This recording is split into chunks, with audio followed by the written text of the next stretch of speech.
put a smile on your face when you're moving from place to place. Good morning, good morning, morning, good morning, morning.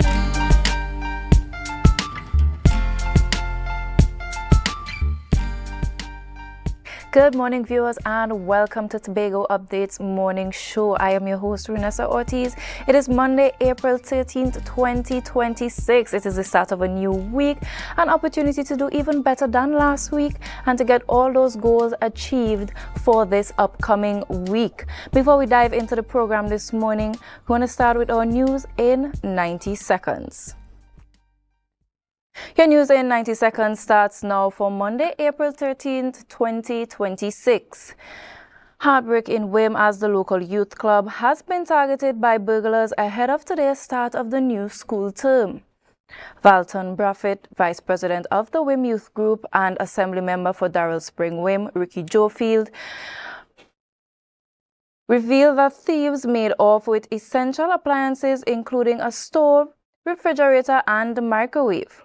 The community is reeling from the loss of equipment used to serve local youth, with officials calling for anyone with information to come forward as police investigation continue. The race for the PNM Tobago Council leadership has taken a significant turn.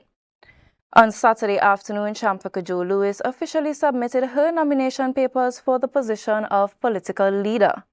Notably, Kajo Lewis is running without a slate, a move that signals a potentially independent approach to the party's internal direction. This comes as the election date remains set for April 26th. Finally, while Tobago's healthcare services are currently steady, a ramping up of industrial action may be on the horizon because of parliamentary statements by the health minister. The Trinidad and Tobago Registered Nurses Association has summoned all members to a special meeting this Saturday, April 18th, to vote on a new action plan as they push for national demands, warning that the current calm in the sector may soon end. That was your news in 90 seconds. Tune in again at 6:30 p.m. for our full newscast. And there you have it, all of the issues that are currently in the space, not just in Tobago, but in the national news as well. But before we continue, we head on over to that celebratory segment of our mornings. It is our birthday shout-outs. First up on the lineup, we have belated birthday greetings going out to our very own Andre Baker. For those of you who have been tuning in on our Facebook page, we see Andre going out on a lunchtime, telling you what it's there to eat on the island of Tobago. Happy belated birthday to you. I hope you had an enjoyable weekend and you spent it with those who love, cherished, and appreciate you. Up next, we're having belated greetings again to Abby Taylor. Happy belated birthday to you. I hope you had a wonderful weekend. I hope it was spent to the best of your ability, spent with those who love you, and that this new year brings you all the prosperity and love that you want going forward. Up next, we have another belated birthday greetings going out to Giselle Boris Vincent. Happy birthday to you. Happy belated birthday to you from the Tobago Updates family. And I hope that this belated birthday greeting isn't going over, but that you enjoyed this past weekend, that you spent it, you drank, you ate, you gave God thanks and praise for this new year. Up next, we have no stranger to the Tobago space or Grand Slam or poetry-based young lady. We have Cameron Bruno. Happy birthday to you today. I hope your day is as bright as the lovely pictures that you have on in your display picture. And last but certainly not least, we have DJ Gold Splice. Belated birthday greetings going out to you. I hope that this weekend was a safe one and that this year going forward it will be prosperous for you and God continues to grant you all the richest blessings going forward. And that brings us to the end of our birthday shout-outs. To those of you who did not make it on the list, we want to say happy birthday greetings to you, happy belated birthday greetings. And next time you send all your information to us here at Tobago Updates so that we can celebrate with you. Moving on in the program this morning, we're going to head straight into our rundown. First up on the rundown this morning, we have Richard Selwyn Passad. He's the president of the TNT Jet Ski Racing Federation. And we're talking about jet ski use and responsibility. We're focusing still on the Pigeon Point tragedy. Following that, we have ASP Sharon Williams of the TTPS, and we're talking about the TTPS strategies to curb crime. And we wrap things up this morning with Mahaba Achily. He's a singer-songwriter, and we're talking about a music video release, I Need a Flight to Tobago. So viewers, there you have it all lined up for this morning. I want to thank you for tuning in to our viewers locally, internationally, regionally, those who are viewing us on Facebook, YouTube, and on all channels, Digicel, AMPLIA, and Flow. We want to thank you for making Tobago Update your #1 station on a morning. But before we go into any of these interviews that we have for this morning, we want to remind you to share the live, share the live, share the live. We'll be right back. Up next, we have Richard Selwyn Persad, president of the TNT Jet Ski Racing Federation.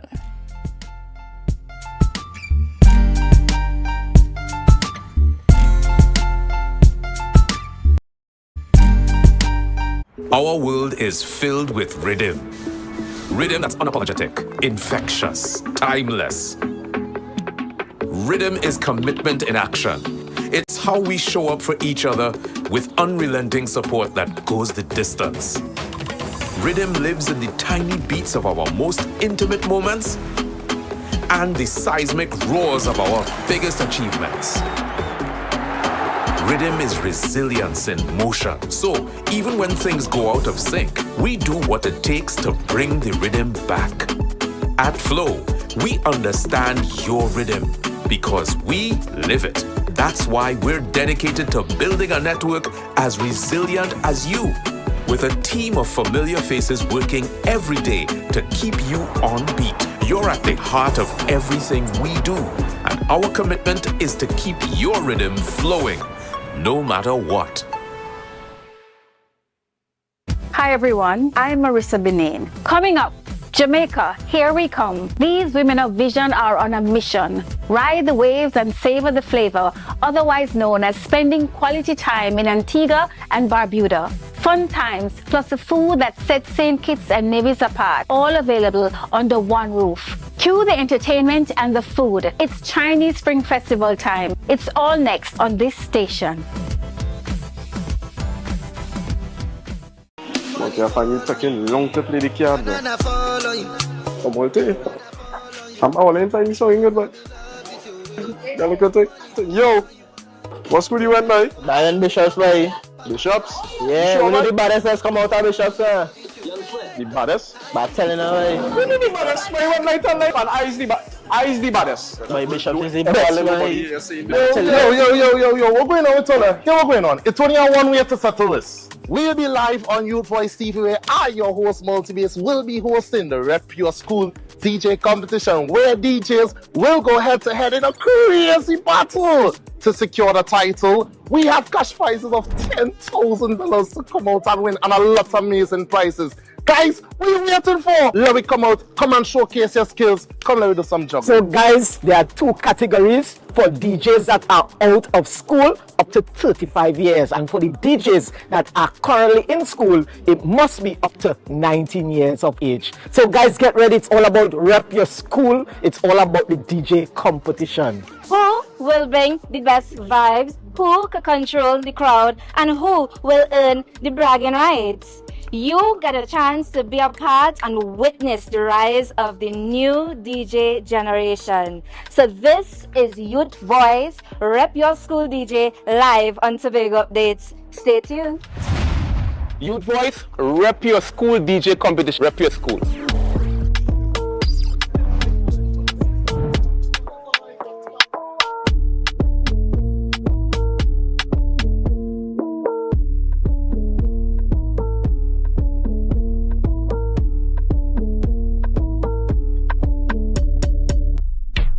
Okay. 335, 336, 337, 338, 339. Counting on your fingers again. No wonder you lose your business. Grandpa, thanks for helping me start over. You not lucky in business, you know. As a child, you tried to sell hog plum. That failed. As a teenager, you and your boyfriend tried to break into the jewelry business. But hey, where that boy end up? He live in Aruka in the Grove. The golden one. Oh, child, if you want to get into business, you have to have your financial records intact. But hey, do you know your numbers? Of course, 624. 3-3. No, child, your numbers, your ratios, your equity ratios. You have a financial handicap. What? You need to see somebody about that. Anderson. Who? Anderson in Trinidad and Tobago, they offer tax and accounting services. They know about financial management. Grandpa, I started this business with nothing. And nothing is what you will end up with unless you call Anderson Services. Here. Okay, this card is nice. Yeah. What's this? Your rental fee. Have business will pay rent. Hot and groovy in the soca party.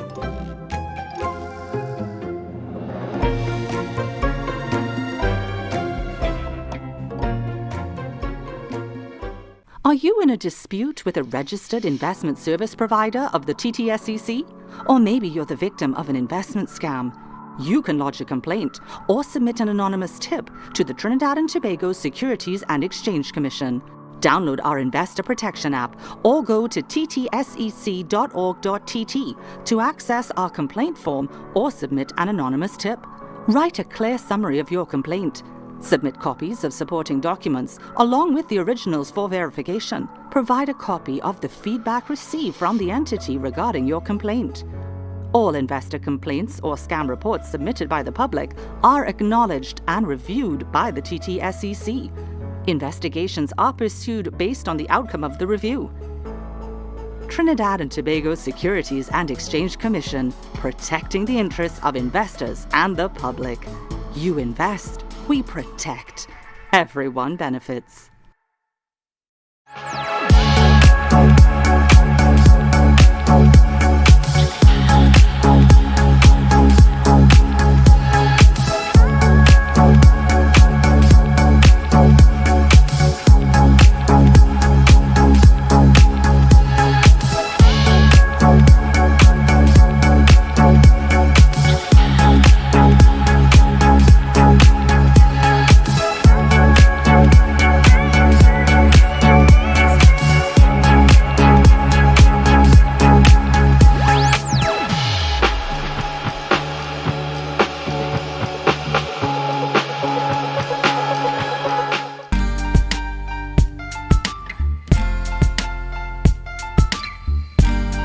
Put a smile on your face when you're moving from place to place. Good morning, good morning, morning, good morning, morning.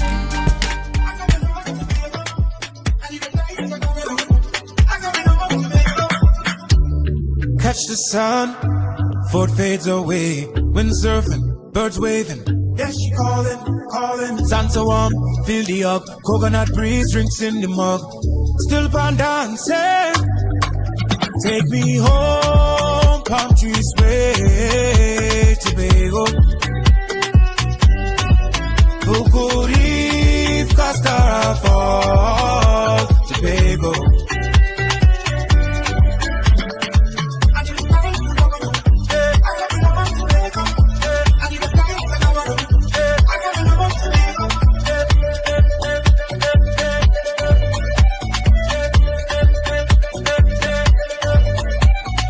Yes, I miss Rastaman, bacon chuck, sizzling, catch a lime, jade monkey, feel the beat flow. Viewers, welcome back in studio. We have a bit of a change in the interviews, but we're here with Achille, the singer and songwriter we told you about. We're talking about his new music video release, I Need a Flight to Tobago. Good morning and welcome to you. Good morning, good morning. It's so good to have you in studio. I know before we came on air, I asked you what is your influence, why it is that you have such a strong connection to Tobago, because in your bio we saw that you're a New York-based singer and songwriter. So tell us a little bit about that. Absolutely. Yeah, my father is from Sandy Grande and my grandfather's from Point. I have family, cousins from Tobago. I've been coming here for years. I love Trinidad and Tobago. I've been so influenced by the music, the culture, the food, the everything. The second song on my album was called I Like Doubles. I love everything about it, and so this was this isn't foreign to me, I guess. So Trinidad and Tobago is home. It's yeah. So let's talk about the title of the video and the song. What was the moment that inspired that title? What was the moment that inspired you writing that song? I'll give you the short answer. The short answer is I was spending a couple of hours again at the airport in Piarco, waiting standby for a flight to Tobago. Certain times of year it's a little bit hard to get a flight sometimes, and you gotta do standby. And so I've actually written quite a few songs sitting at Piarco. But this one in particular, I was having an issue with a flight, and I had to wait overnight. And I was trying to get back to Tobago from one of my travels, and I was thinking about all the things that I missed. And so I talked about Jade Monkey and Punchin' and Cafe Down Low and Buku and Castara Falls. And so it kind of just flew. I was sitting there, and I had this little thing in my head, like, I need a flight, I'm going home, Tobago. And that started the whole song. So in essence, it's a bit about homesickness and feeling of getting back here. So how did that feeling of homesickness translate into the song that you currently produced? I think it's, and I've told this to some people too, like Tobago for me is Tobago the island, the culture, the people, the food, but it's more than that. I'm using Tobago as sort of that, any person, anyone that has that place, that paradise, that place of refuge, that place where you can recharge, that's kind of Tobago for me. It's a place to kind of reset when things are off and you want to get back into balance. Now the song feels very relatable, and I'm sure it could touch the diaspora as it relates to Tobagonians who are living overseas. Was that intentional? The song is the first of, my album is out, there are 12 songs, but this music video is the first of a series of 12. The story is actually 6 friends from the diaspora, from LA, from New York, from London, from Toronto, coming to Tobago for Tobago's Carnival. And this song kind of sets the stage for that story, and some of the characters are actually in that first video that you might not notice yet, but as the storyline progresses, people will be able to see a lot more of that. So we started talking about the music video that was played on screen. Tell us a bit about that, about the animation, who were some of the persons involved, are they local, are they US based? Tell us about that whole creation of bringing this to life. Ooh, I've been really lucky. Through some mutual friends, I was able to connect with some animators from Trinidad.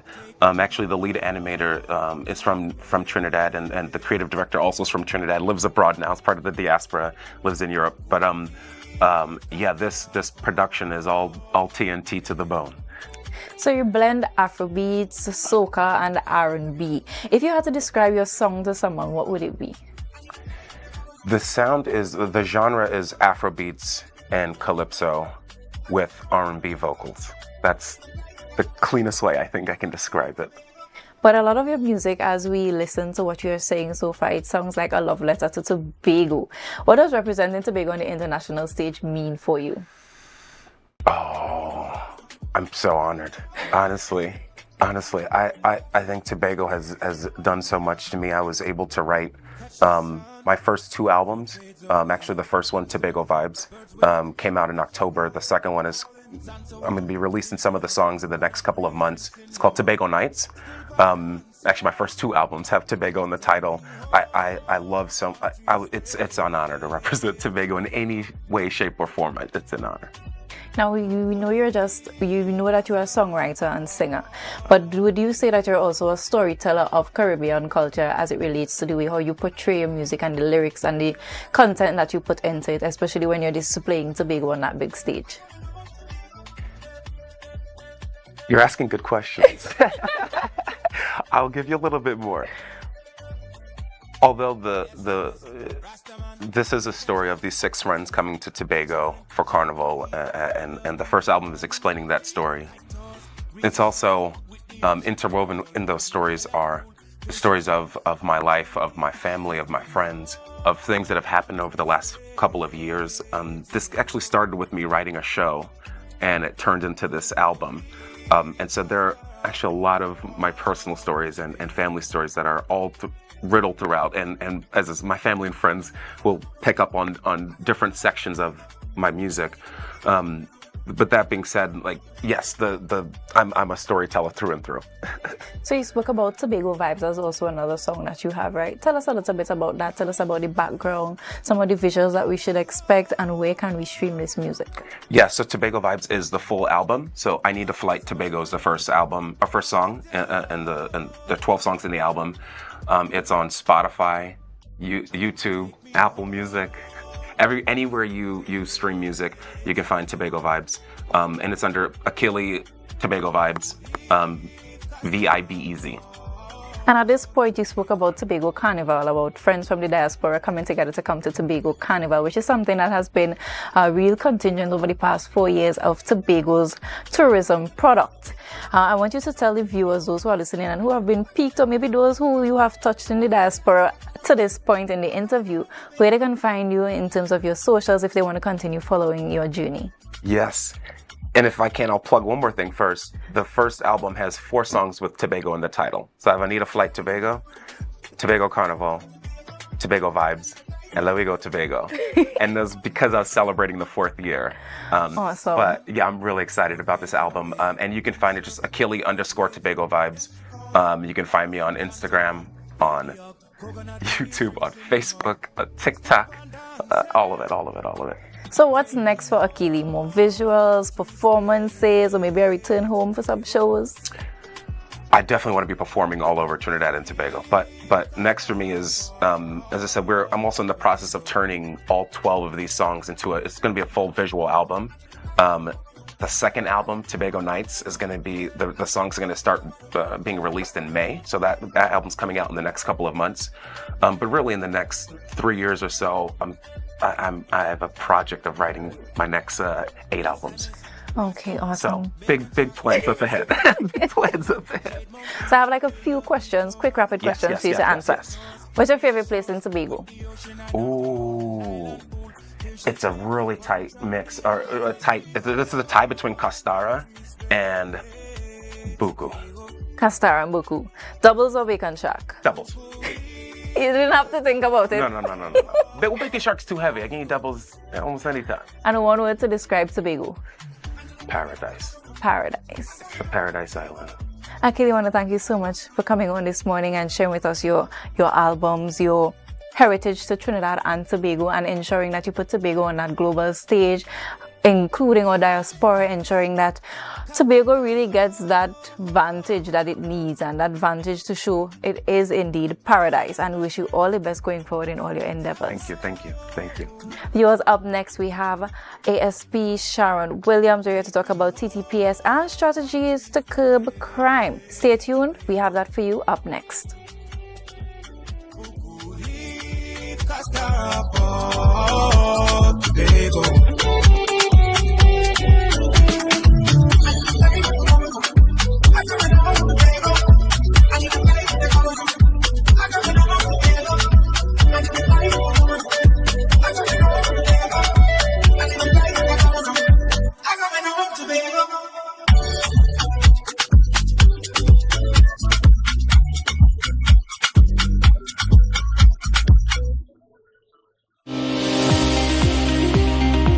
I think part of the problem we have, and this is not unique to cardiology, but this concept of checkup is going for review. So for example, women are probably better at, they have the mammogram, they have the pap smear, an older patient may have a schedule with a healthcare clinic. So a lot of people in their 30s and their 40s and their 50s don't think of our healthcare as being part of a proactive thing. So they're waiting for something to happen, then go to the doctor. Be viewing Caribbean Medical TV on this station. Welcome to Tobago Glass Supplies Limited, where innovation meets excellence and the service reigns supreme. Our commitment is simple: to provide high-quality, innovative aluminum, vinyl and glass solutions for both commercial and residential spaces. At TGSL, we don't just meet needs, we exceed expectations.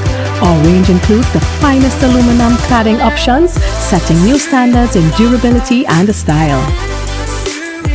Driven by our passion to elevate, we aim to be the leading supplier in the Caribbean market while retaining our identity as a family-owned business. Because at Tobago Glass Supplies Limited, it's not just about products. It's about relationships, it's about you. Innovation, quality, service. That's Tobago Glass Supplies Limited.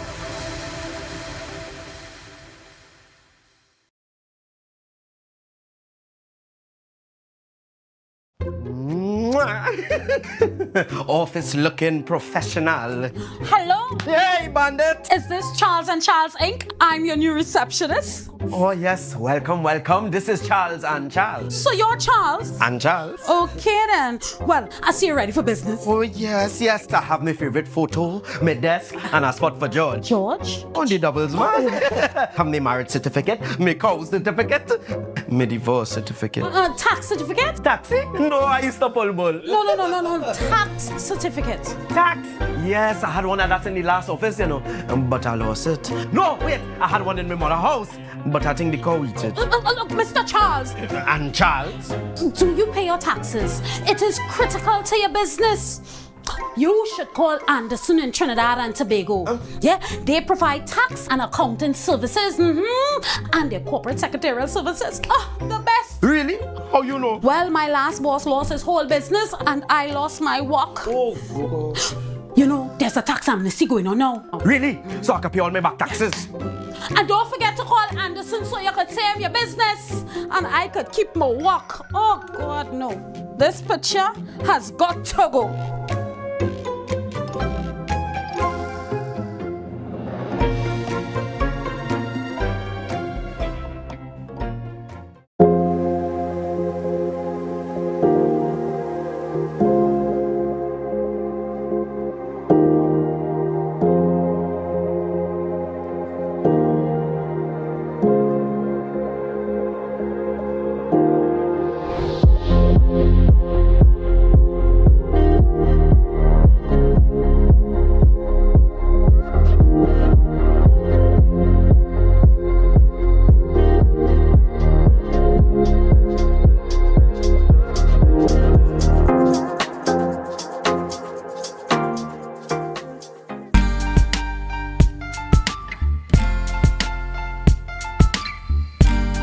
Put a smile on your face when you're moving from place to place. Good morning, good morning, morning, good morning, morning.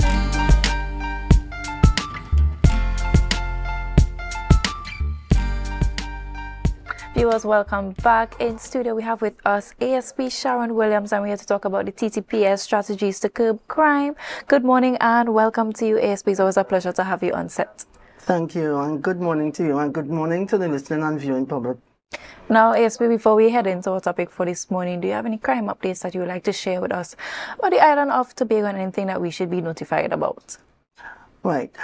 What I can say for the past week, you know, we had the Easter vacation period, and yes, the division still have a lot of breaking offenses.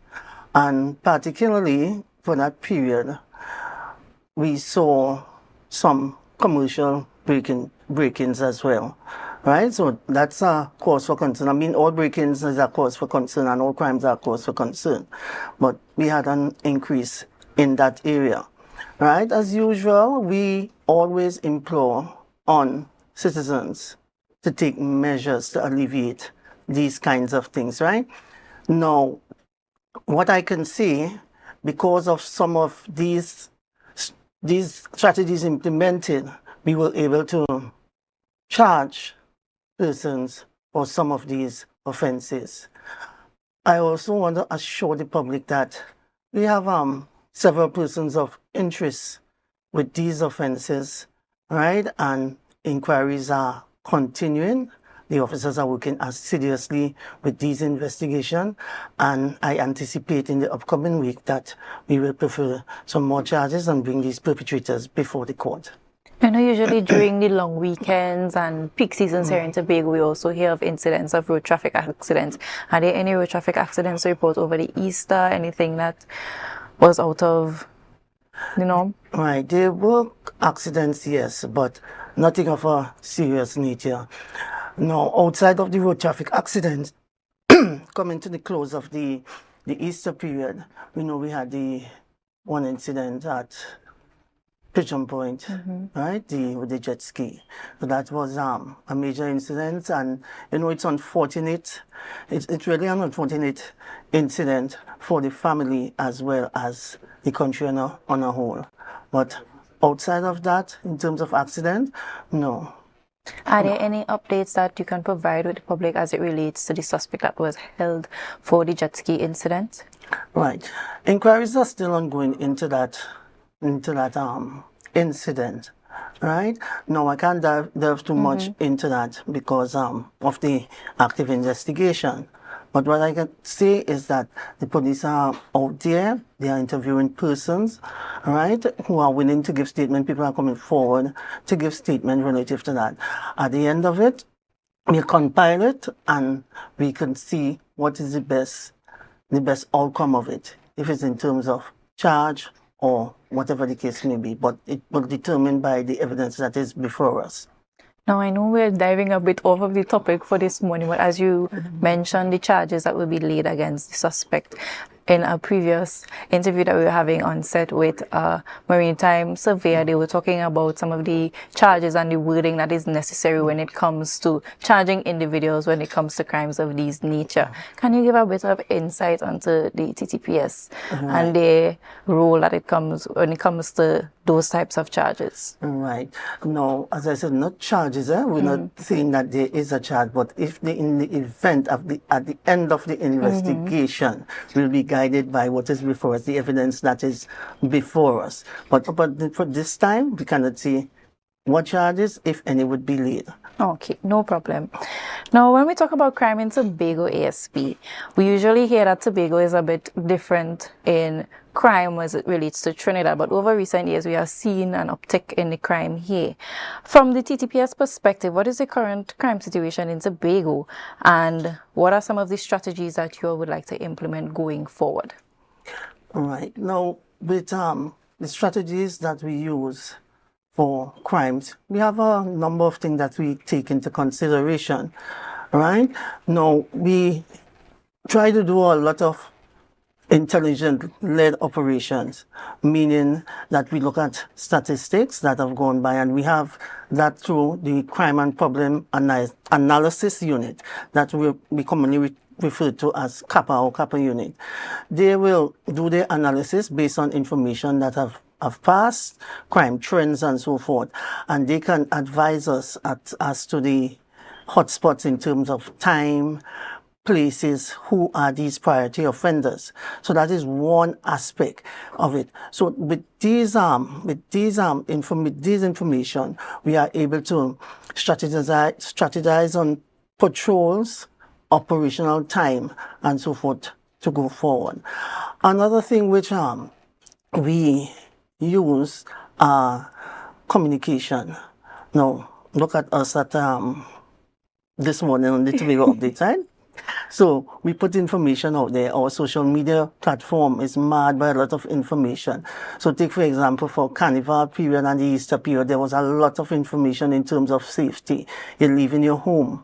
What to do when you leave in your home, what to do if you go out partying, what to do with the children, what to do with your valuables, right? All that are out there on our social media platform.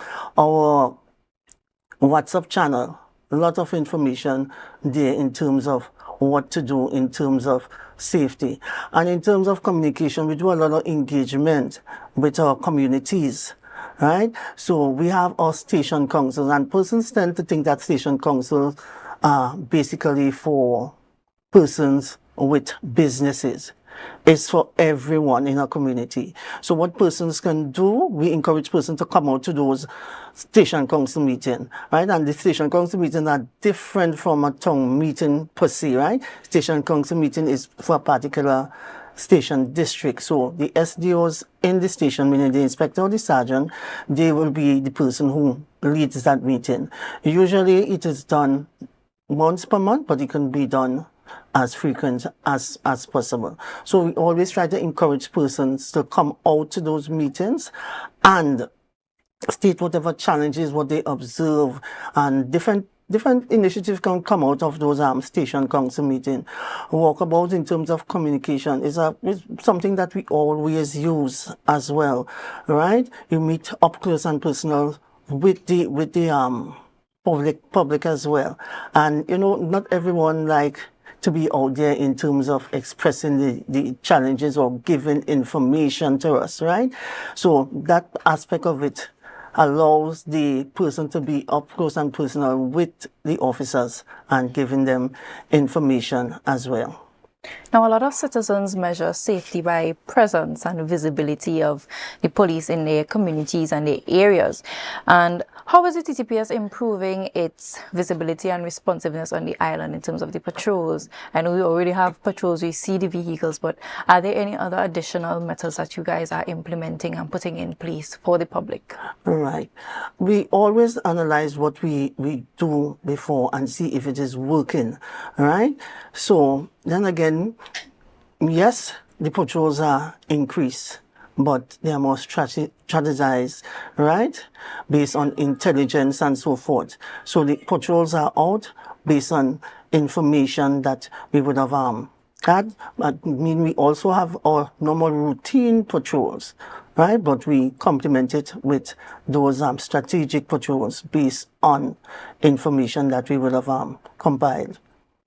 Now, when we think about prevention and proactive approaches, we hear the argument that the police should be on alert to solve these crimes, but the police isn't able to determine which person is going to perpetrate a crime at any given time. The most that we can do is put measures in place and ensure that the public knows and is aware of the protocols and the procedures to take when a crime is perpetrated. Right. Now, is the focus more on responding to crime, and how do we go about in terms of when it comes to preventative measures within the community as it relates to response time and dealing with crimes that are within the space? All right. The focus is always on preventative all the time, right? But yet, you know, the police can be everywhere all the time. So that's why we always look at it as policing is an holistic holistic thing, right? No. We need the community. We need them, right? We need them to say, like, if you're seeing someone in the area, well, not accustomed being there, and this person is being here every day, or you know, frequent the area. You could call the police and give the information, right? Now, there are also means by which persons tend to lose confidence in us, right? But there is someone in that area. That is why we have the station councils and so forth, right? So we have someone in that area, or in that area of policing, that you can talk to, who can bring that information. You can report the information anonymously to us. So all that is our proactive approach. Now, with the SOE in progress, we have sort of what should I say? We have an approach in terms of the PDOs, preventive detention orders, right? Now, that aspect of it is in terms of police, public safety. So we look at persons of interest, right, who may be deemed a threat to public safety. So we look at those persons and try to see if we can get them on a PDO. But it's not just going about haphazardly and just pick up persons because they've been charged for a particular offense. We must satisfy the threshold of that before the minister could issue a PDO, preventive detention order, for that person. The SOE also gave us the advent of going to search persons' home without a warrant. So we look at the priority of offenders, right? And we look at, as I said before, the information that we would have received out of intelligence, right? And we use those information to go forward and implement proactive measures in terms of policing. Now, you mentioned the community initiatives that were widely broadcasted over social media, here in the media, where you had Protective Shield, I believe that was around Carnival. Festive Shield. Festive Shield, thank you for the correction. And a few other initiatives in between. And I know the goal of this was to establish that public trust with the community. Yes. After having these initiatives, do you see the likelihood of members of the public coming forth and establishing and showing that they actually trust the TTPS in terms of giving information? Right. We indeed had some positive feedback from those engagement, right? I must say we had some positive engagement. Sometimes, as they see you as a police officer in this position and they feel that they can't, you're not down to earth enough for them to come and talk to you and tell you what they observe and so forth, to give you information. But yes, that have assisted in breaking that barrier. And we're on the topic of curbing crime and the strategies to curb crime. But let's go a bit into as it relates to the young people. When it comes to curbing crime, I think we need to start with the young people. We have the police youth clubs. I know that's something that is wide, vast across the island of Trinidad, the Republic of Trinidad and Tobago. How do we implement some of these strategies within the police youth club for young people to ensure that they are also there in the fight against crime? Right. No, police youth club is always ongoing. It's not something that stops at a particular time. So it's an ongoing thing throughout the year.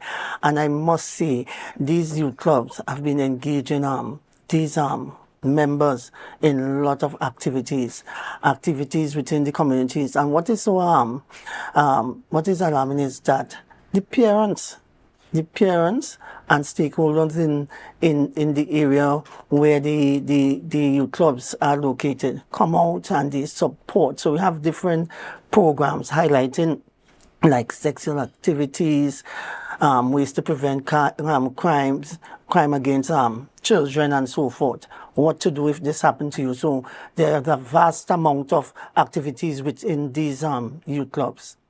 I think one of the other important questions to ask is, as it relates to strategies, is how often are these strategies reviewed and revised based on the trends that are observed from CAPA, as you mentioned earlier? Right. So they are reviewed weekly, right? And yes, we make changes. So let us look at the now space for Tobago itself, right? So we look at Crown Point and take the furthest and Charlottesville.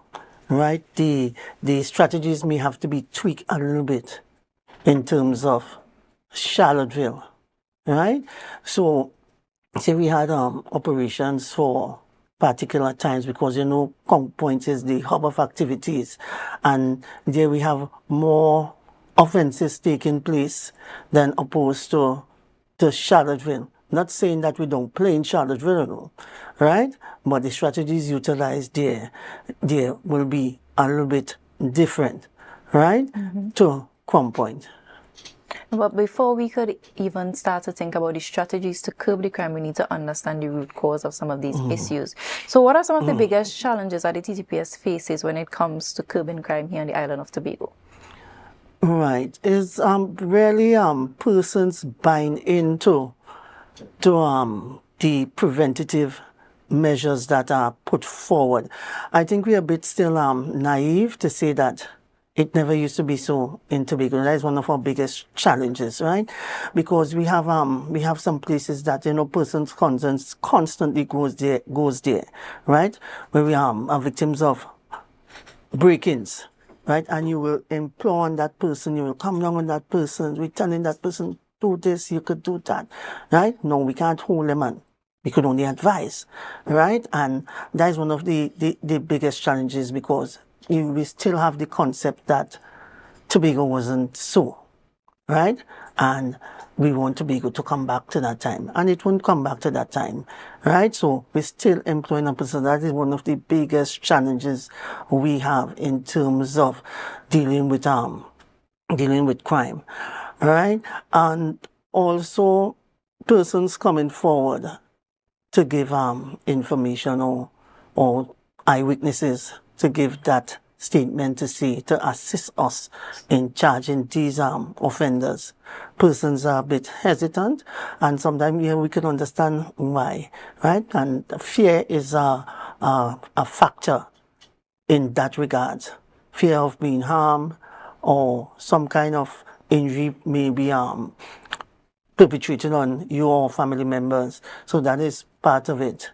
And generally, I know that, which is really in the minority, we have persons who condone, for wanting of a better word, condone these persons, right? Right? So you find that the police might be going out in search of this person, and persons are hiding them. So that is just some of the realities that we have to face, but we continue to work as seriously in terms of fighting crime, because that is what we were mandated to do, right? So with each situation, we analyze each situation that is before us, and we work towards developing some course of action to treat with what is before us. Now, viewers, we're going to head to a short break, and when we come back, we're going to continue the conversation with ASP Sharon Williams. But remember to share the live, share the live, share the live. We'll be right back.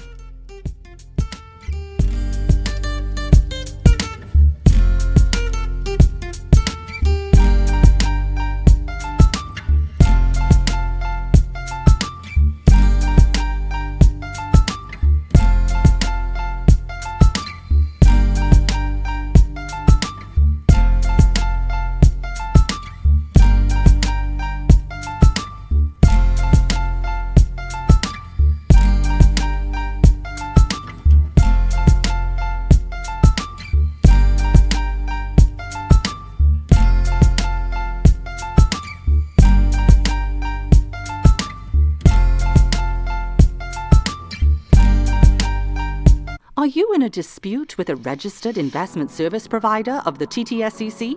Or maybe you're the victim of an investment scam? You can lodge a complaint or submit an anonymous tip to the Trinidad and Tobago Securities and Exchange Commission. Download our Investor Protection app or go to ttsec.org.tt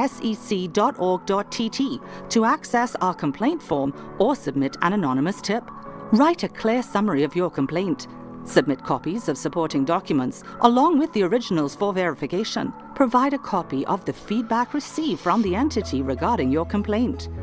All investor complaints or scam reports submitted by the public are acknowledged and reviewed by the TTSEC. Investigations are pursued based on the outcome of the review. Trinidad and Tobago Securities and Exchange Commission, protecting the interests of investors and the public. You invest, we protect. Everyone benefits.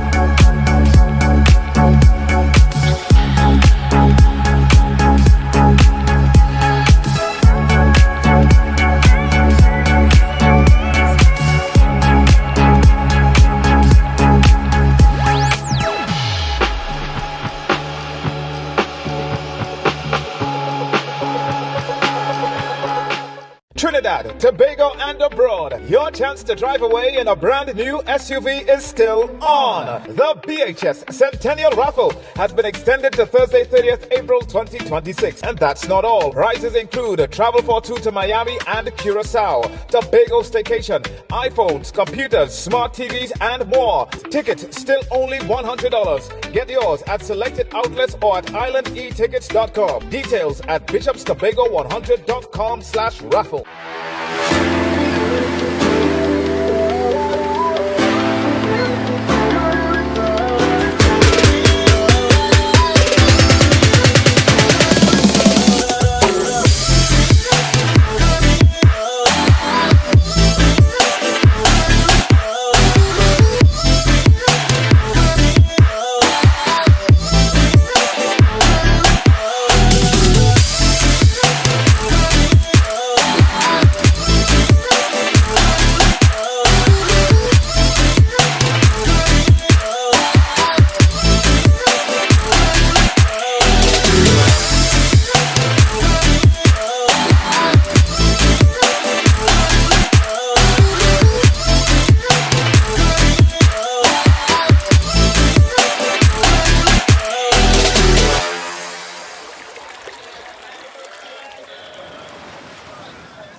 from place to place.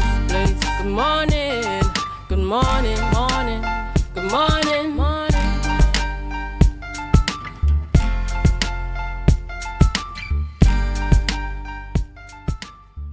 Viewers, welcome back, and we are here with ASP Sharon Williams, and we're continuing the conversation about the TTPS and their strategies to curb crime. Now, ASP, before we went on a break, earlier in our conversation, we spoke about a PDO, and that's a preventative detention order. Now, what threshold must be met before someone is detained under a PDO?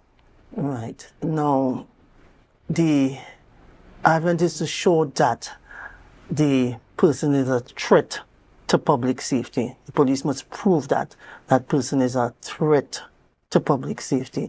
So as I said, if you got charged for a particular offense, say a violent offense, right, we could look at that, and in terms of gathering information, so everything had to be supported by evidence. You just can't say this person was charged and that's a threshold for having that person there. We must prove we have legal officers assigned to us, and they will go through that person, because at the end of the day, it's the minister must be satisfied. He's the one who's signing those PDOs, right? So he must be satisfied. So you have a lot of phases in which this process is supposed to be going through. So the officer would submit whatever information, the bill of file on that person. And notwithstanding that I said the person might be charged, you don't have to be charged or in custody to be considered to be on a PDO. We can be doing our intelligence work, right, and going ahead and building that file against that person. And once they are satisfied that there is enough evidence to show that this person is a threat to public safety, the minister will go ahead and issue that PDO, and we can arrest that person. Now, there are public concerns about persons who would be held without a charge under these orders, when you already explained how that would go. But what are the safeguards and the steps that usually come before to ensure that the use of PDOs are balanced, lawful, and not abused, while the TTPS are carrying out their work in a proactive manner? Right. Now, we have legislation in which these PDOs must abide. Now, as I said, there's a process. Now, initially, these persons are held at least for 7 days, right? They may be released before the 7 days, but in an attempt, if they are in custody, we have up to 7 days in which we must confine our investigation or their detention in order to get that PDO. If we are not able to achieve that PDO within that time, we have to release them, but that doesn't mean it's out the window. We can continue our investigation, and once we reach that threshold, we could arrest. Now, persons always have the right to an attorney, right? They always have that right, so they could bring any legal person, right, to assist in to look after their behalf during that process.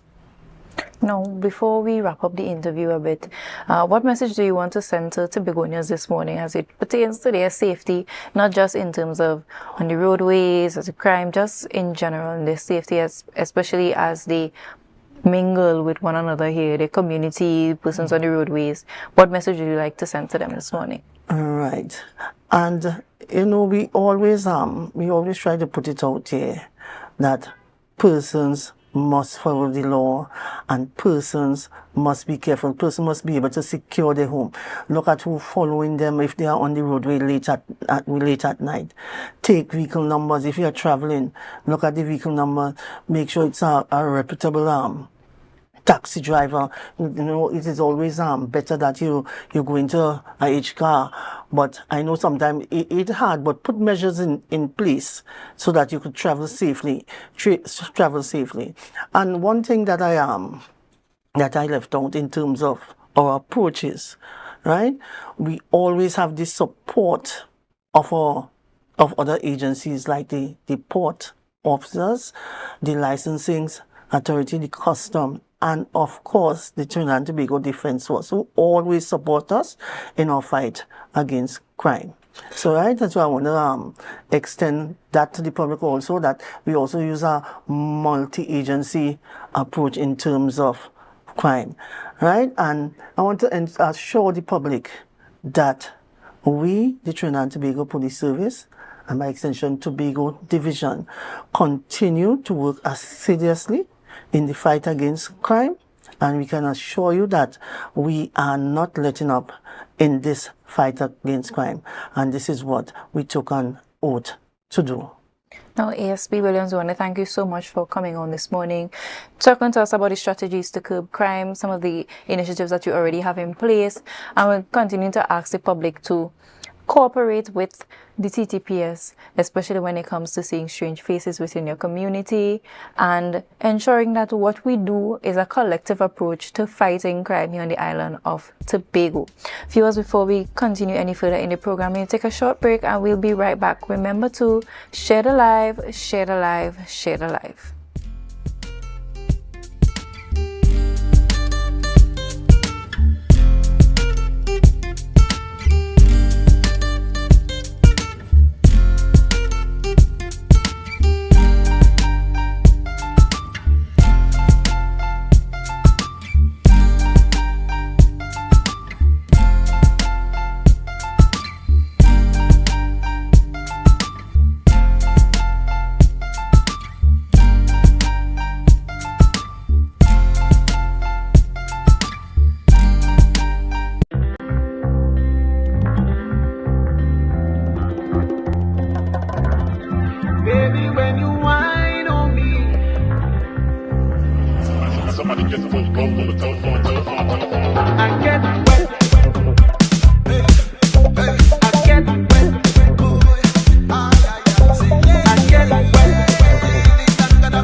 Who said the elderly can't have fun too?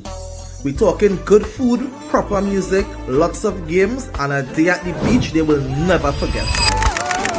From the time we left the compound at Heavenly Care Home for the Elderly, the vibe was already established. Wheels up and seatbelts on. Watch now, when we touched down in Pigeon Point, everybody was ready for excitement. But before anything could take place, we had to secure our bellies. You ever play bingo by the beachside? Well, that was the first activity on the roster, and boy did these seniors have fun. However, others wanted something more physical, so we brought out the ring toss, and not even arthritis could have stopped them. Well, I was blown away at how straight these people were. Are you sure this is a home for the elderly? Nothing beats a Jet 2 holiday, but nothing beats the song of Good Steel Pan by the shores while we take a dip in Tobago's finest water. Wait, more food again? This is my type of event. The energy was amazing and nothing short of a blessing. Pick up Heavenly Care Home for the Elderly, because joy doesn't retire, laughter doesn't age, and memories like these last forever. To a stranger. Our world is filled with rhythm. Rhythm that's unapologetic, infectious, timeless. Rhythm is commitment in action. It's how we show up for each other with unrelenting support that goes the distance. Rhythm lives in the tiny beats of our most intimate moments and the seismic roars of our biggest achievements. Rhythm is resilience in motion. So even when things go out of sync, we do what it takes to bring the rhythm back. At Flow, we understand your rhythm because we live it.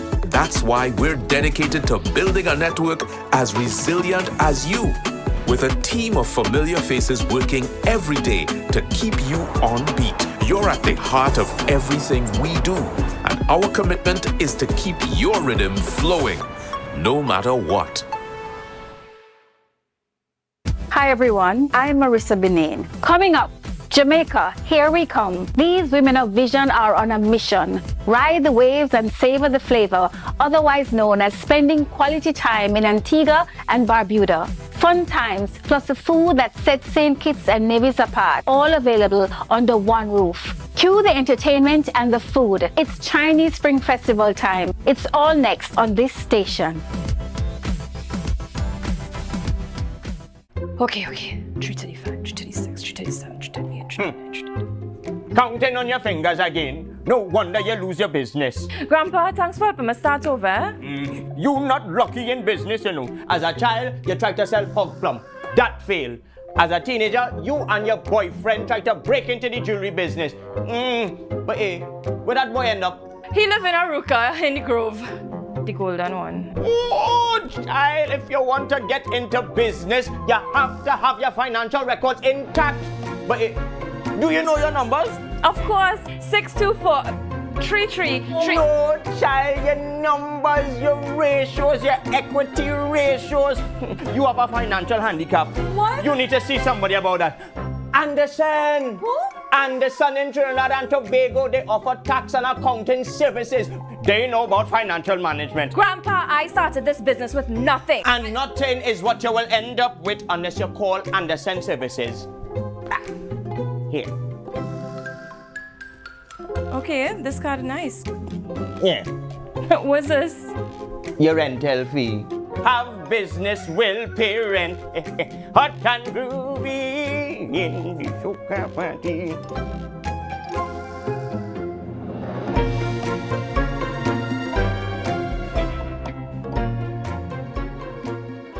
Are you in a dispute with a registered investment service provider of the TTSEC?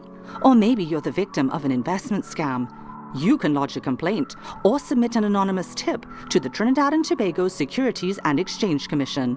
Download our Investor Protection app or go to ttsec.org.tt to access our complaint form or submit an anonymous tip. Write a clear summary of your complaint. Submit copies of supporting documents along with the originals for verification. Provide a copy of the feedback received from the entity regarding your complaint. All investor complaints or scam reports submitted by the public are acknowledged and reviewed by the TTSEC. Investigations are pursued based on the outcome of the review. Trinidad and Tobago Securities and Exchange Commission, protecting the interests of investors and the public. You invest, we protect. Everyone benefits.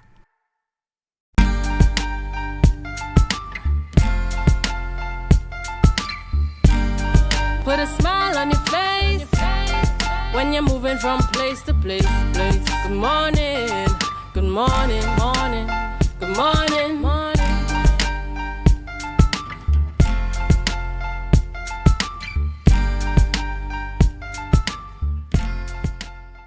Viewers, welcome back. It has brought us to the end of Tobago Updates morning show.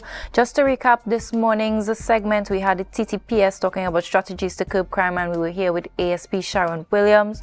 And we also had a music video release, I Need a Flight to Tobago by Mahaba Achily. He's a singer and songwriter. We just want to remind the public and our viewers to obey the laws of the land, ensure that you're doing what you're supposed to do to ensure that we are all safe, that we all think about one another. The laws are there to protect us and to cooperate with the TTPS. And please check out Achilles' music video on Spotify, on all streaming sites, and on his Instagram page. He's there promoting Tobago. Let's ensure that we give him the support that he needs. This has brought us to the end of the Tobago Updates morning show. I am your host, Renessa Ortiz, and it has been a pleasure being on set with you this morning. Remember to stay tuned. Up next we have GMT. Remember to share the live, share the live, share the live.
of autistic individuals who bring something unique to the families and the communities which they are part of. Whether it is a different way of thinking, different way of communicating, or even experiencing the world, these differences add depth and interest to our families and communities. As we officially launch Autism Awareness Month 2026, let us all move forward with open minds, open hearts, and be committed to building a society where differences are truly celebrated. Autism Tobago, in our minds, stands as a beacon of hope and advocacy within our society. Since its establishment in the year 2010, a formal incorporation in the year 2016, the organization has remained steadfast in its mission to improve the quality of life of persons living with autism in Tobago. This is not just a statement, but a commitment that continues to transform lives across our island. This booth is really for persons and the public to interact, come and receive information. We will be adding things to it throughout the month. So we'll be adding brochures and so on for persons to come and take one and have the information to move.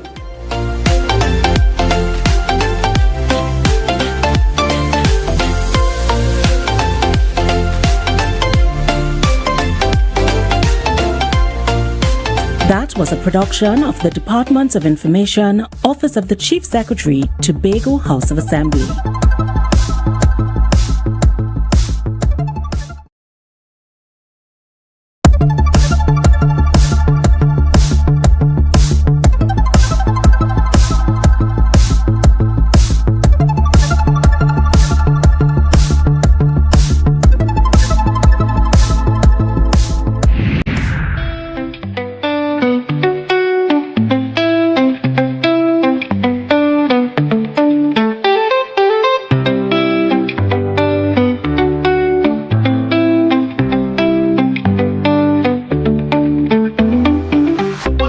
Anika Joseph, coming from Canada. It's been a great event. This is our 4th time at Mount Pleasant. Lots of things to do with the children, lots of amazing goat races and human races throughout the day. It's been fantastic. I think it's very interesting being a foreigner, seeing that people actually train goats to race.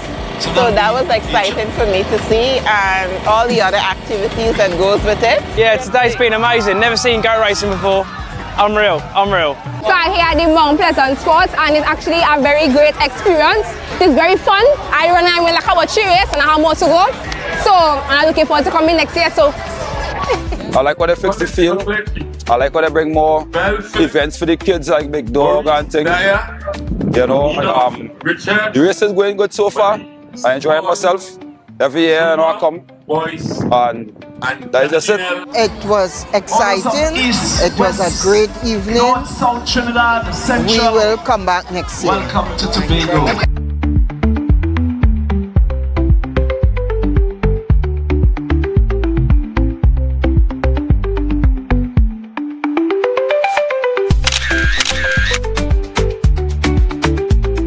That was a production of the Department of Information, Office of the Chief Secretary, Tobago House of Assembly. You're viewing Tobago Updates Television, your exclusive gateway to Tobago, broadcasting the beauty of this island paradise to the world.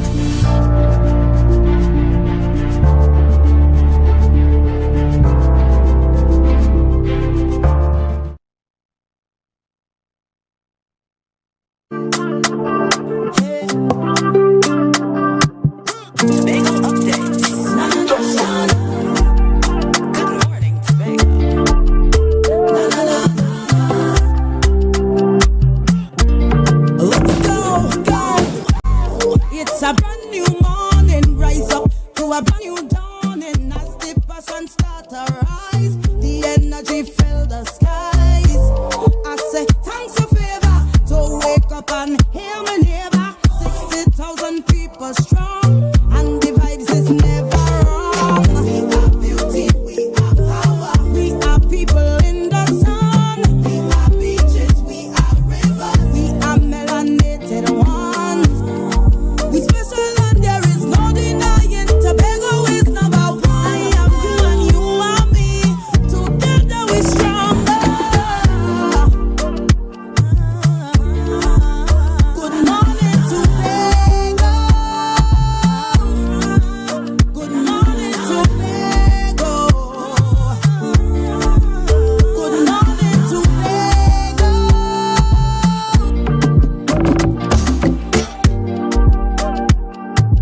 Good morning, and welcome back to Good Morning Tobago right here on Tobago Updates. I am your host, Chanel Felix. Ladies and gentlemen, you know whenever you see me sitting here, it's because we're about to have those conversations that you want to have while I ask those questions that you want asked. But before we get into this morning's interesting topics and conversations, let's have our news in 90 seconds.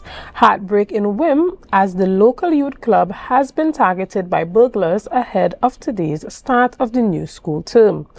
Volton Brathwaite, Vice President of the Wim Youth Club and Assembly Member for Darrell Spring Wim, Ricky Joe Field, revealed that thieves made off with essential appliances, including a stove, refrigerator, and microwave. The community is reeling from the loss of equipment used to serve the local youth, with officials calling for anyone with information to come forward as police investigations continue. Additionally, the race for the PNM Tobago Council leader has taken a significant turn. On Saturday afternoon, Shamfa Kajol-Lewis officially submitted her nomination papers for the position of political leader. Notably, Kajol-Lewis is running on an independent slate, a move that signals a potential independent approach to the party's internal direction. This comes as the election date remains set for April 26th. And finally, while Tobago's healthcare services are currently steady, a ramping up of industrial action may be on the horizon because of parliamentary statements by the health minister. The Trinidad and Tobago Regional Nurse Association has summoned all members to a special meeting this Saturday, April 18th, to vote on a new action plan as they push for national demands, warning that the current calm in the sector may end soon. And that was our news in 90 seconds. Ladies and gentlemen, this morning we jump straight ahead into our conversations, and we are still talking about what's happening in the marine park, the marine sector, and tourism related businesses on the island. This morning I have the opportunity to speak with the CEO of Green Tobago Tours, Mr. Leroy George, as we touch a bit on the topic. Good morning and welcome. Good morning, Chanel. How are you doing? I am okay. Now, you know, for anyone who is in Tobago paying attention to what's happening in Tobago, we would have seen recently the death of that young 7-year-old because of jet ski at Pigeon Point. And so this has sent shockwaves through the tourism industry as it pertains to tours, specifically around the marine park in Crown Point. And as someone within the industry, tell us a bit about how that has affected or continues to affect the sector as persons call for stricter implementation of the regulations for those parks. Well, it has affected a lot of us stakeholders on the western end of the island where tourism is concerned, because it has reopened an old wound. Only 8 years ago, we lost a young man that was affiliated with the industry. His parents were stakeholders as a result of a jet ski incident. His name was Shem Murray, better or more affectionately known as Jammy. And at that time, there wasn't a lot of media coverage of it. There wasn't a lot of, I don't remember any politician even making a statement about it or anything like that. And whilst I am saddened for the 7-year-old girl that would have lost her life, I do feel as though it is important to remind persons that every single life is important, and that had we taken that first incident as seriously as we are taking this one, then this one may not have happened. Also, I think when it comes to regulations, we need to take the topic of regulations seriously. I noted that you would have mentioned this marine park. I have read the Marine Preservation and Enhancement Act multiple times. From beginning to end, it's a very short act, about 8 pages or so. And nowhere in that statement, or in that act rather, do you see the word marine park being used to describe that area, and that act is entirely about that area. It is a protected area, however, and it is a protected area that is under central government. As a result of that, if we are to establish some regulations that are workable and that are respected by the authorities and by the stakeholders, we're going to have to do that via consultation. And consultation would require, first and foremost, that we start having introspection within ourselves. Like, for example, myself, Leroy George, CEO of Green Tobago Tours, I ask myself, what can I do to ensure that this doesn't happen again? And I'm here. That is one thing that I could do. Another thing I could do is to accept the fact that jet skis are inherently dangerous. Over 500 people lose their lives on a yearly basis as a result of jet skis. And 1/3 of those persons lose their life just because you didn't pay attention at a moment's notice. I found out just yesterday who the jet ski operator was. He is a person who I would consider to be usually a very reasonable individual. And for the jet ski to have found itself from outside of the restricted area where the people are swimming to inside, I suspect this may have been one of those 1/3 of the incidents where someone would have had a lapse of thought in a moment, because this is a respectable and respectful young man who usually is very professional in his endeavors. Anyway, that is what I would do. I would not offer jet ski rides. Right. Going forward. So what does Green Tobago Tours currently offer? Are you in that sector particularly? What does your company do? Well, Green Tobago Tours was born out of 2 other tour companies. At one point, I would have been for a short time the manager of Frankie Tours, and at another point, I would have been project manager up at Concordia Estate, and still control quite a few ATVs up at Concordia Estate. And so persons who want to do ATVs still require that I call them, and ATVs are very similar to jet skis, except that you get to do more of a training session before you do it. And so the networks of the two come together to offer a wide variety of tours. And it did, up until recently, include jet skis. The main tour that we do is the bioluminescence tour. The bioluminescence, for persons who don't know, if they ever seen a movie like Life of Pi, or they saw Avatar, or where have I seen it, The Little Mermaid also, you'd see scenes where anytime there's movement in the water is glowing. That is the main tour that Green Tobago Tours does as of late. And so that is what we do. And so from an individual perspective, we have made our own rules whereby we could help to ensure that this doesn't happen. However, when we meet, and I'm sure at some point, the Tobago House of Assembly, perhaps even central government will have to be a part of the conversation because of the act stating very clearly that that area is under central government control, and other stakeholders meet. We would have to meet after having introspection within ourselves as individuals in a spirit of real cooperation, and perhaps create regulations that are real and not imaginary. Right. And what would you say to tourists or persons who are now very skeptical of participating in these type of activities since the recent incident? For tourists pertaining to jet skis, I am of the personal opinion that the only relatively safe place to do jet skis is in the Bonaccord Lagoon, right? Because the water is very flat, and so not only is the water flat, it's surrounded by mangrove trees, so not a lot of people swim in that area, etc. But whilst that is safe for human beings, and it is possible to do jet skis in the Bonaccord Lagoon, except that the Bonaccord Lagoon is part of that protected area, and so that creates some legislative issues. The problem is that the Bonaccord Lagoon is where 1/4 of all the different fishes that we know of would go to spawn, and their young ones would spend the first year of their life. And so that carbon emissions that would come with jet skis would be very dangerous to them. So I wouldn't even recommend the Bonaccord Lagoon, even though it would be safe for human beings. And so I would say if you're going to do it, and you can do it legislatively, in that area, do it there. Otherwise, find something else to do. ATVs, the adrenaline rush that comes with ATVs, you could get that with jet skis, you could get that with ATVs. Make sure that the person that is providing you with your ATVs, like Green Tobago Tours, is a situation which part you're going to have a proper training session before you even begin. What do you say to the businessmen within that area in the Pigeon Point store, the area that says you can't punish everybody for one person's mistakes. How do you deal with those individuals?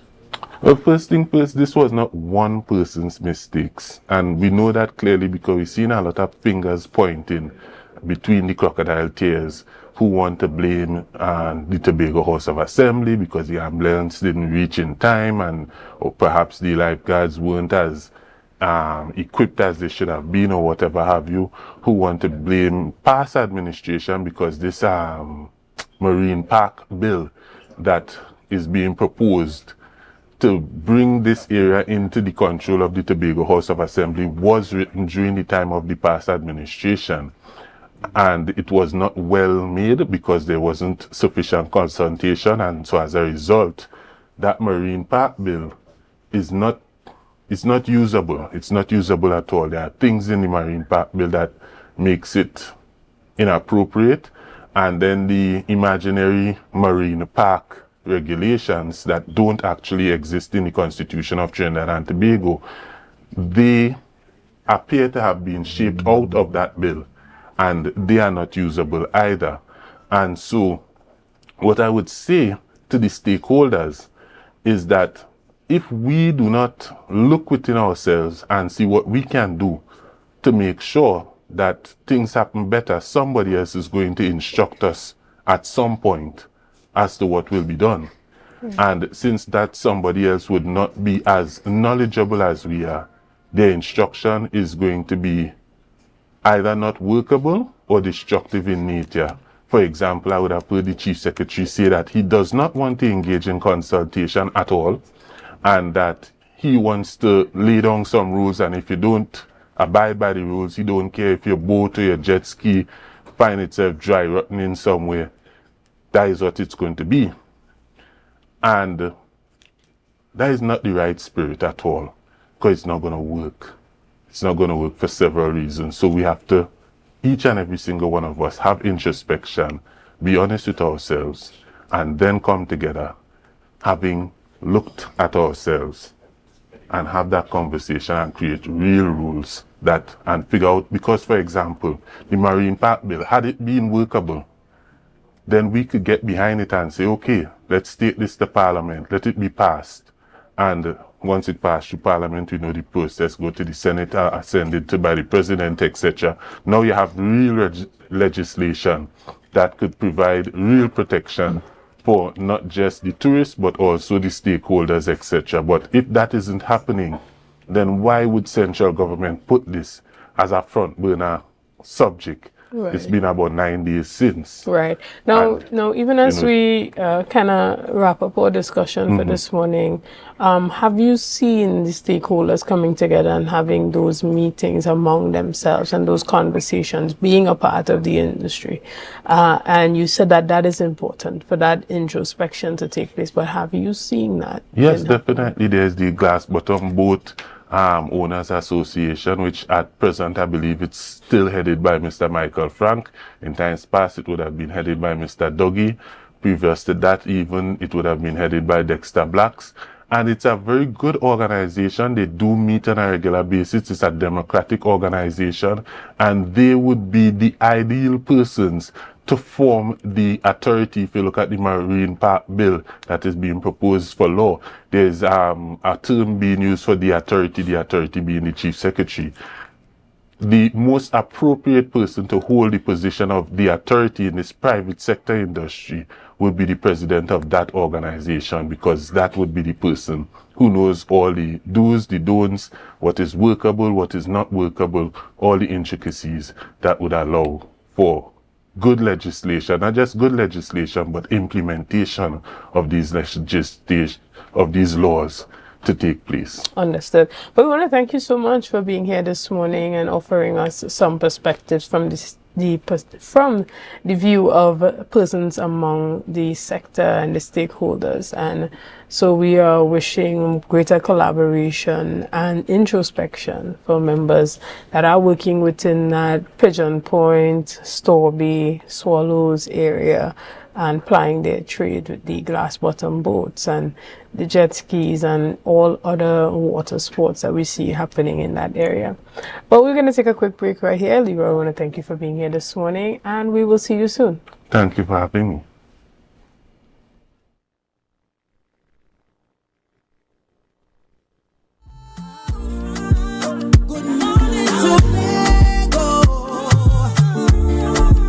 Okay, I find you taking long to play the card. I'm all day. I'm all in time, so good, but. Yo, what school you went by? Diane Bishops, boy. Bishops? Yeah, sure, one of the baddest that's come out of Bishops, sir. The baddest? But telling her, boy. Really the baddest? Boy, one night and life, and I is the baddest. My Bishops is the best, Yo, what's going on with Tola? Here, what's going on? It's only one way to settle this. We'll be live on Youth Voice TV, where I, your host, Multibase, will be hosting the Rep Your School DJ competition, where DJs will go head-to-head in a crazy battle to secure the title. We have cash prizes of $10,000 to come out and win, and a lot of amazing prizes. Guys, what are you waiting for? Let me come out, come and showcase your skills. Come, let me do some juggling. So guys, there are two categories for DJs that are out of school up to 35 years. And for the DJs that are currently in school, it must be up to 19 years of age. So guys, get ready. It's all about Rep Your School. It's all about the DJ competition. Who will bring the best vibes? Who can control the crowd? And who will earn the bragging rights? You get a chance to be a part and witness the rise of the new DJ generation. So this is Youth Voice, Rep Your School DJ, live on Tobago Updates. Stay tuned. Youth Voice, Rep Your School DJ competition. Rep Your School.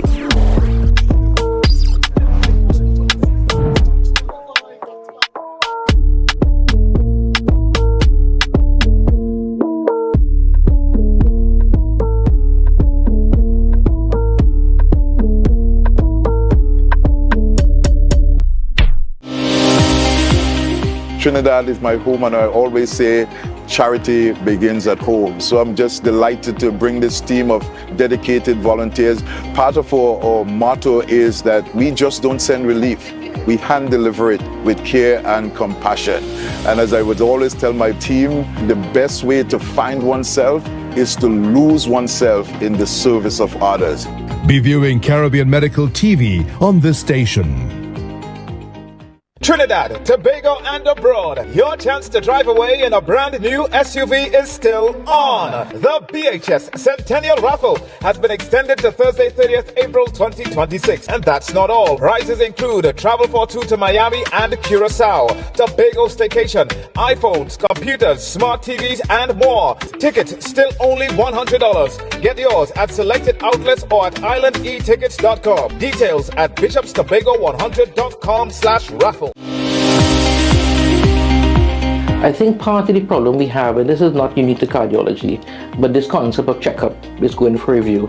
So for example, women are probably better at, they have the mammogram, they have the pap smear, an older patient may have a schedule with a healthcare clinic. So a lot of people in their 30s and their 40s and their 50s don't think of our healthcare as being part of a proactive thing.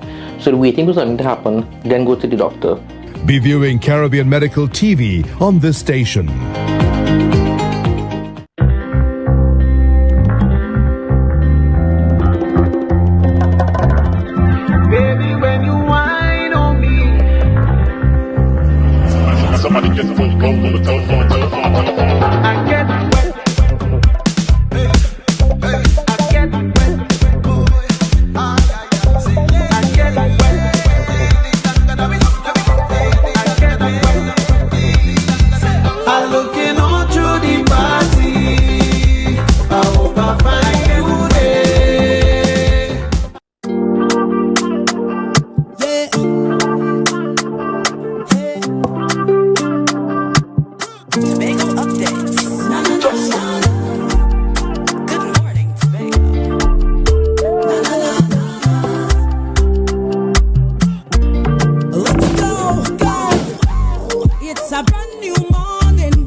morning and welcome back to Good Morning Tobago right here on Tobago Updates. Ladies and gentlemen, we jump straight ahead into our conversation, and this morning we have the privilege of sitting in studio and chatting with Councillor Petalyn Roberts, who is the Secretary for the Division of Finance, Trade and the Economy, as well as the Assistant Secretary, who is Assembly Member Kern Alexis. Good morning and welcome. Hi, good morning. Good morning, Ms. Phyllis. Good morning to Tobago and all our viewers. Right, now we are in crunch time as it pertains to finance and budgets. This is the time where the Tobago House of Assembly is preparing budget estimates to send down to the central government for the fiscal year 2026-2027.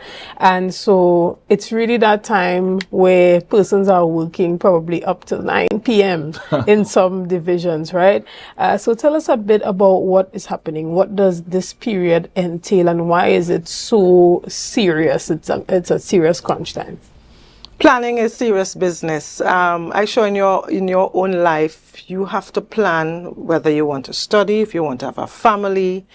And in the same vein, we have to plan for the next fiscal for Tobago, for an island of 60,000 plus people. So therefore, we have established a schedule to execute. It's a very structured framework for the budget 2027, and we have already started by issuing the call circular, which is just an official directive to divisions on how to prepare their draft estimates. In the call circular speaks to the blueprint, the pathway to prosperity of the next 4-year plan, the strategic development pathway, and the national development priorities and the national policies as well. It also gives directive on the structure of how they submit their draft estimates. We provide them with a template and they must plug in the figures. And it's not just numbers out of a hat. The numbers are driven by activities and they have to outline. So it's not only numerical, but there is the qualitative part, the narrative that must support the numbers. So we have already issued the call circular on February 12th. And they have till, the divisions have till Monday, April 20th to submit to us.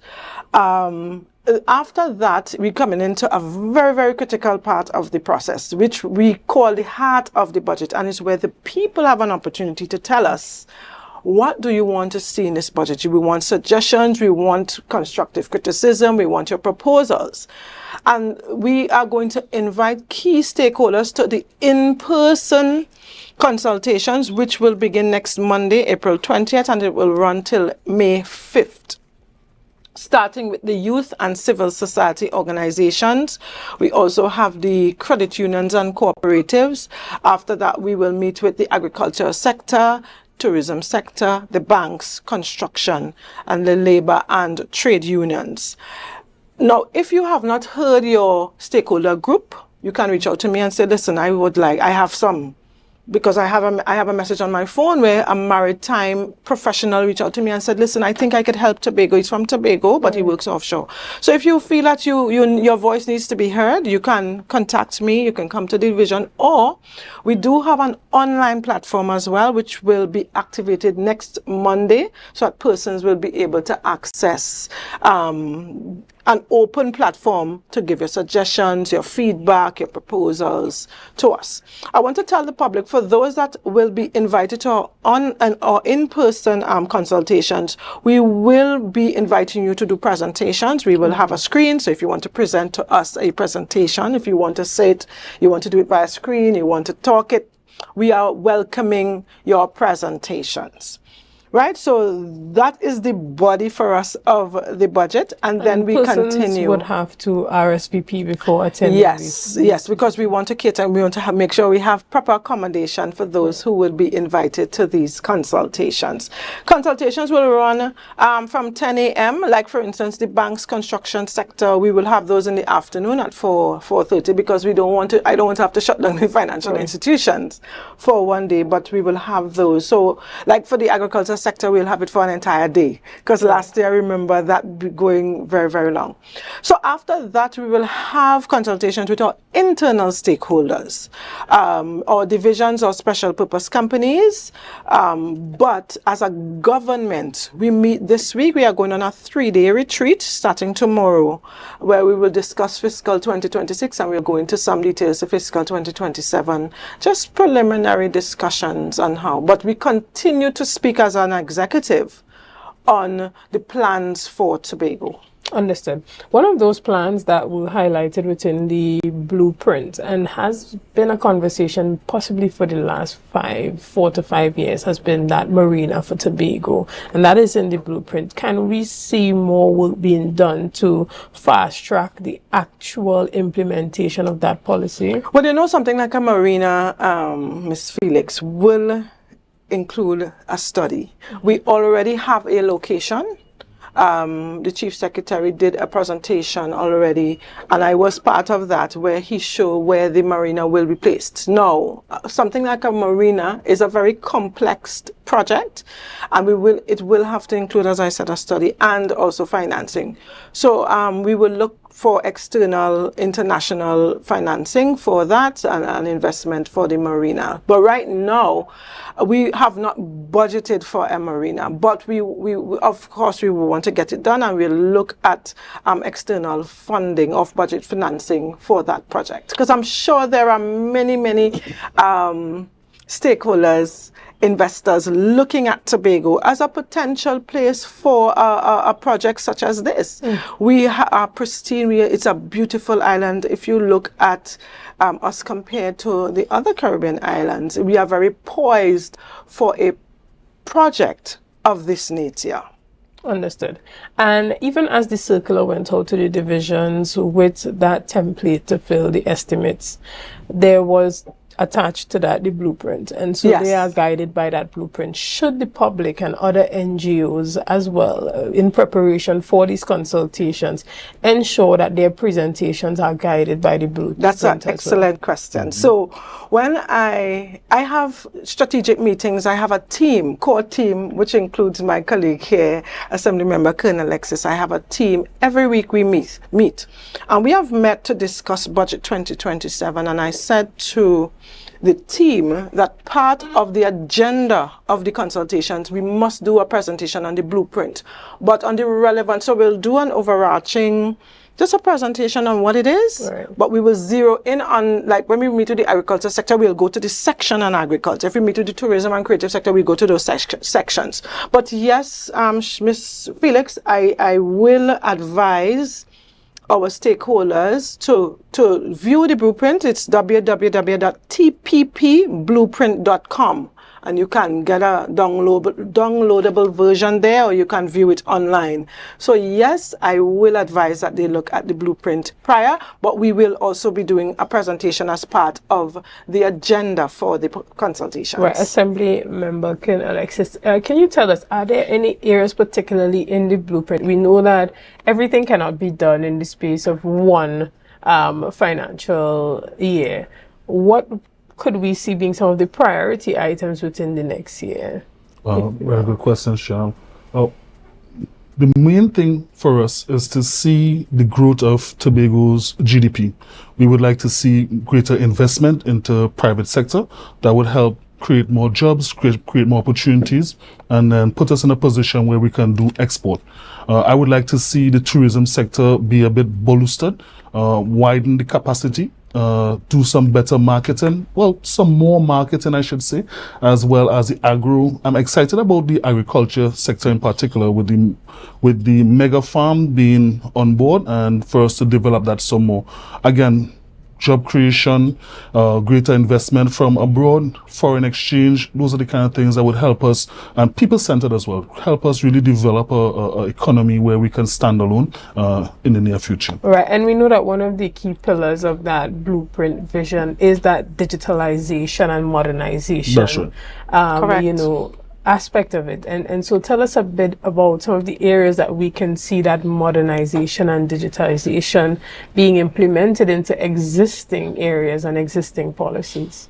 Ms. Felix, you know, When I started this fiscal, and I met with the heads of department, the administrator and the heads of department, I asked them to ensure that their work plan include, you must show me in your work plan the digitization of public service delivery in whatever you do.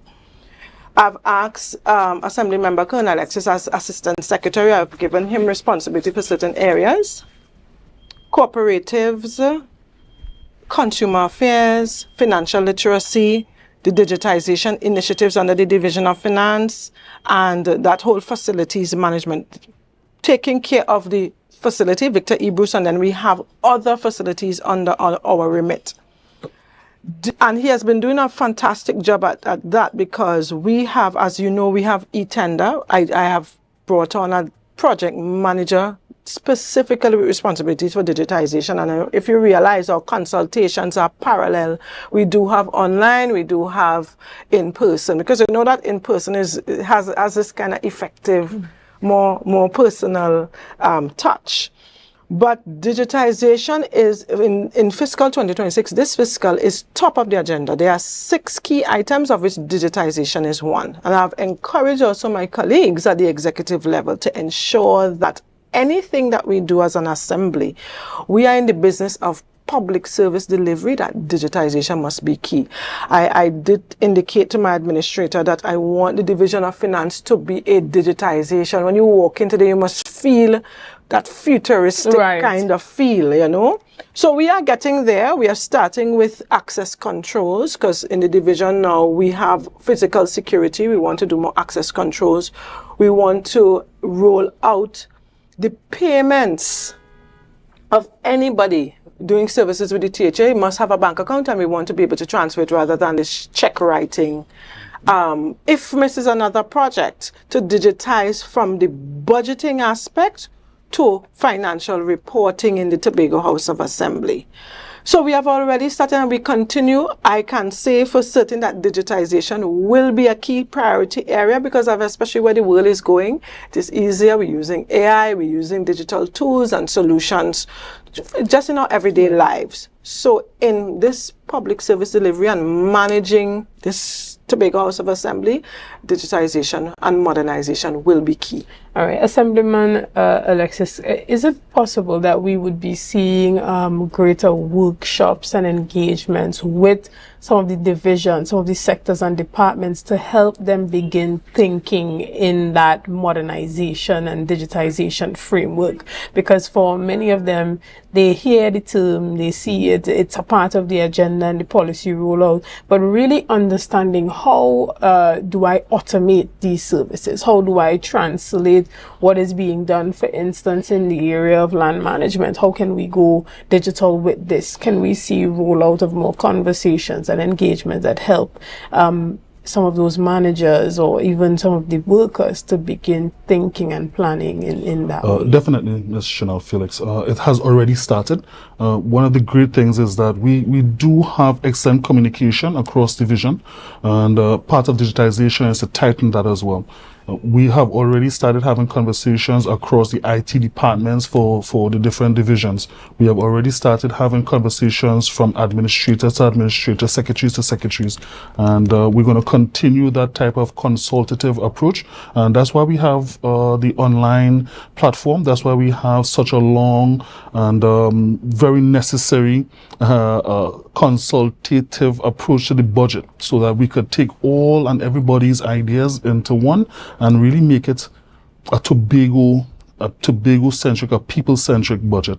And digitization, as Mrs. Roberts said, is high on our agenda, and that's something that we want to lead with, especially being the greatest little island on the planet. That's something that we really have to show that we are aware of it, and we are the bleeding edge of the technology and the digitization.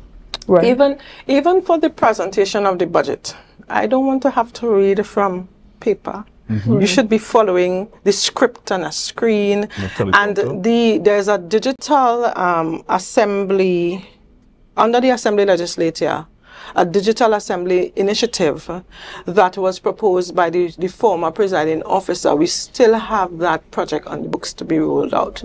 So the idea is to make it a more data-driven, modern, technologically advanced island of Tobago. You must be in another priority project in this year is the digitization of social grants.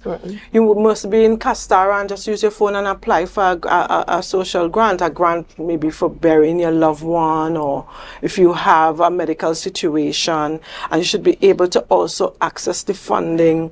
You see the funding being transferred via your phone and that kind of thing. So the digitization of social grants and social programs, we want to see, that's another priority project that was started under Dr. Faith Brebner, and now it has been transferred to Assemblymember AMPLIA. Excellent. Well, we're going to take a quick break right here, and we'll be back with much more on this conversation as it pertains to budgetary preparations for the Tobago House of Assembly during this time for the fiscal year 2026-2027. See you soon.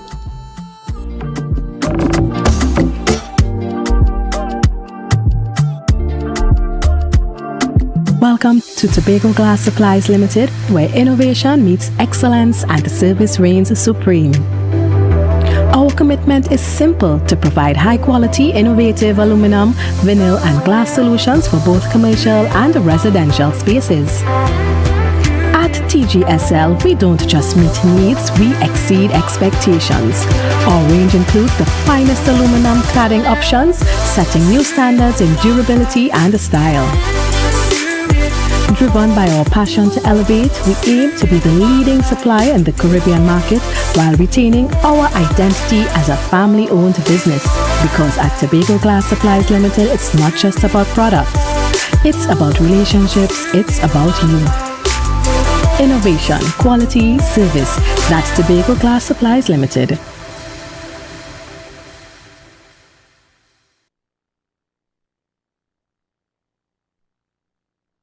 The Caribbean is more than just a place. It's a spirit, resilient, vibrant, and full of possibility. It's who we are and the heart of everything we do. For over 150 years, we've been right here, invested in the Caribbean, its people, and its progress. And today, we're going even further. We're deepening our commitment to the region, continuing to invest in the networks, services, and digital solutions that move Caribbean businesses forward. Whether you are a mid-sized business or multinational player, we bring you resilient connectivity, personalized service, and tailored IT solutions, all powered by local teams that truly have your back. We're here to help you navigate challenges, grow, and achieve your goals with practical solutions, reliable networks, and a partnership rooted in trust and your long-term success. Liberty Business, rooted in the Caribbean, committed to you. Trinidad, Tobago, and abroad, your chance to drive away in a brand new SUV is still on. The BHS Centennial Raffle has been extended to Thursday, 30th April 2026. And that's not all. Prizes include travel for two to Miami and Curacao, Tobago staycation, iPhones, computers, smart TVs, and more. Tickets still only $100. Get yours at selected outlets or at islandetickets.com. Details at bishopstobago100.com/raffle. Okay. 335, 336, 337, 338, 339. Counting on your fingers again. No wonder you lose your business. Grandpa, thanks for helping me start over. You not lucky in business, you know. As a child, you tried to sell hog plum. That failed. As a teenager, you and your boyfriend tried to break into the jewelry business. But hey, where that boy end up? He live in Aruka in the Grove. The golden one. Oh, child, if you want to get into business, you have to have your financial records intact. But do you know your numbers? Of course, 624 333. No, child, your numbers, your ratios, your equity ratios. You have a financial handicap. What? You need to see somebody about that. Anderson. Who? Anderson in Trinidad and Tobago, they offer tax and accounting services. They know about financial management. Grandpa, I started this business with nothing. And nothing is what you will end up with unless you call Anderson Services. Here. Okay, this card is nice. Yeah. What's this? Your rental fee. Have business will pay rent. Hot and groovy in the soca party.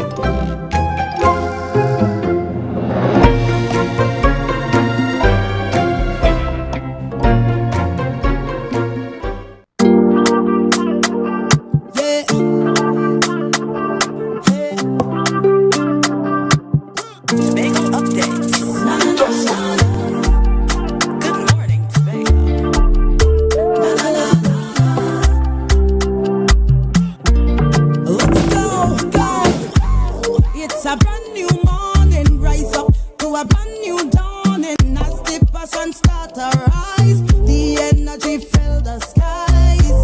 I say thanks for favor to wake up and hear me neighbor. 60,000 people strong, and the vibes is never wrong. We are beauty, we are power, we are people in the sun. We are beaches, we are rivers, we are melanated ones. We special and there is no denying. Tobago is number one. I am you and you are me.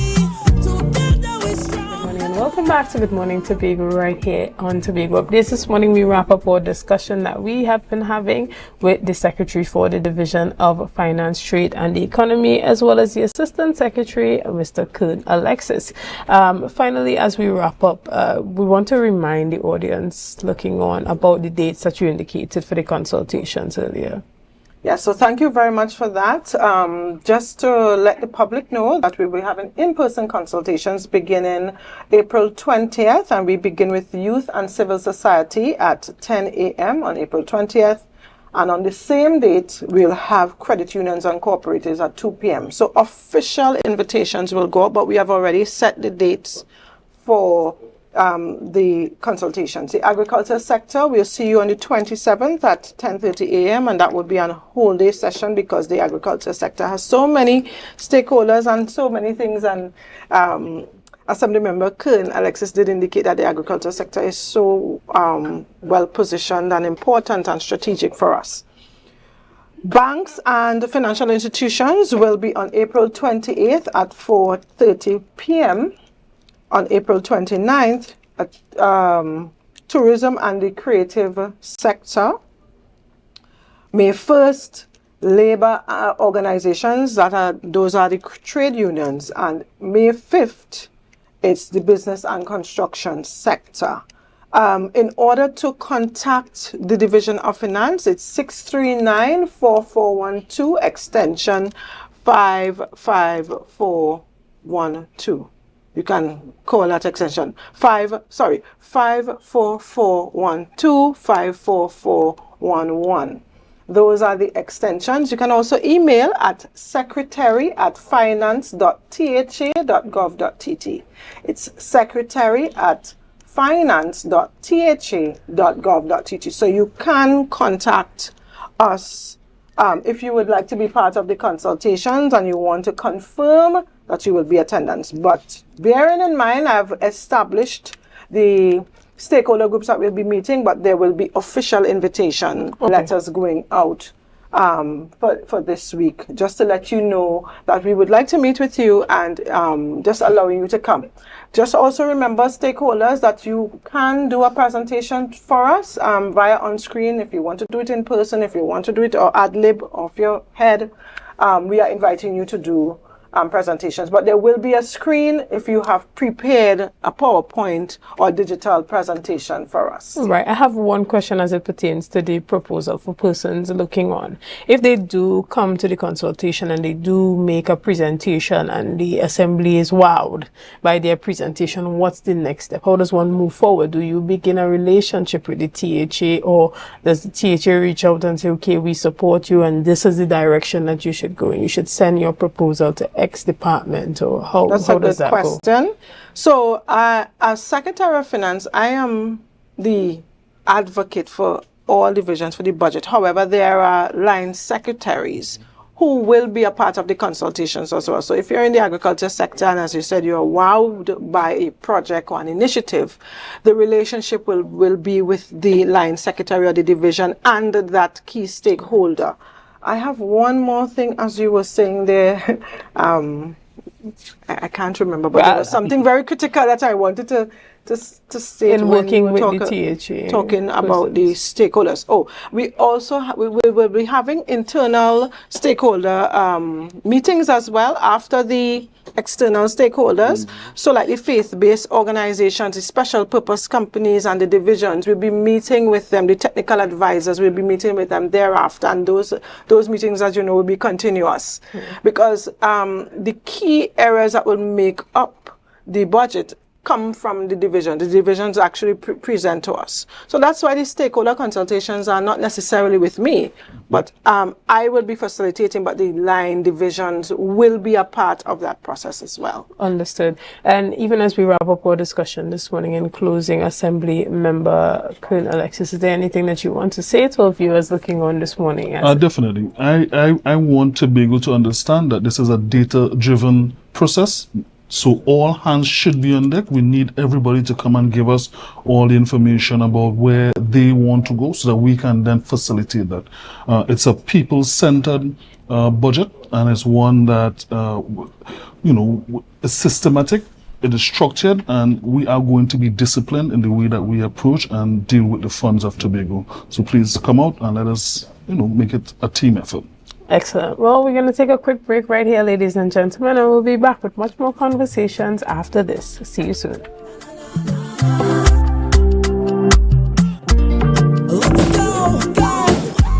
It's a brand new morning, rise up to a brand new dawning as the passion start to rise. The energy fill the skies. I say thanks for favor to wake up and hear me neighbor. Trinidad is my home, and I always say charity begins at home. So I'm just delighted to bring this team of dedicated volunteers. Part of our motto is that we just don't send relief. We hand deliver it with care and compassion. And as I would always tell my team, the best way to find oneself is to lose oneself in the service of others. Be viewing Caribbean Medical TV on this station.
How it's gonna go.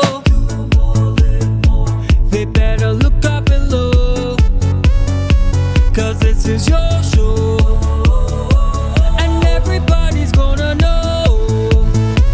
Say it to them once again. They better look up and look. This is your show, and everybody's gonna know. That's how it's gonna go. They this is your show.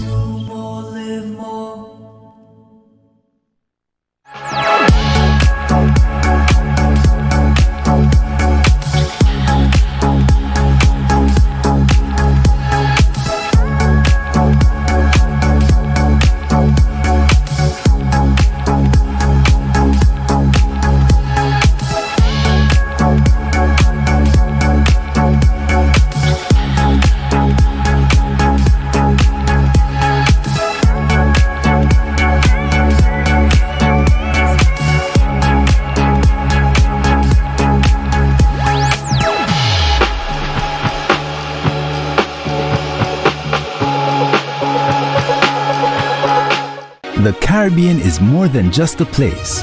It's a spirit, resilient, vibrant, and full of possibility.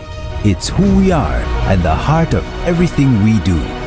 For over 150 years, we've been right here, invested in the Caribbean, its people, and its progress.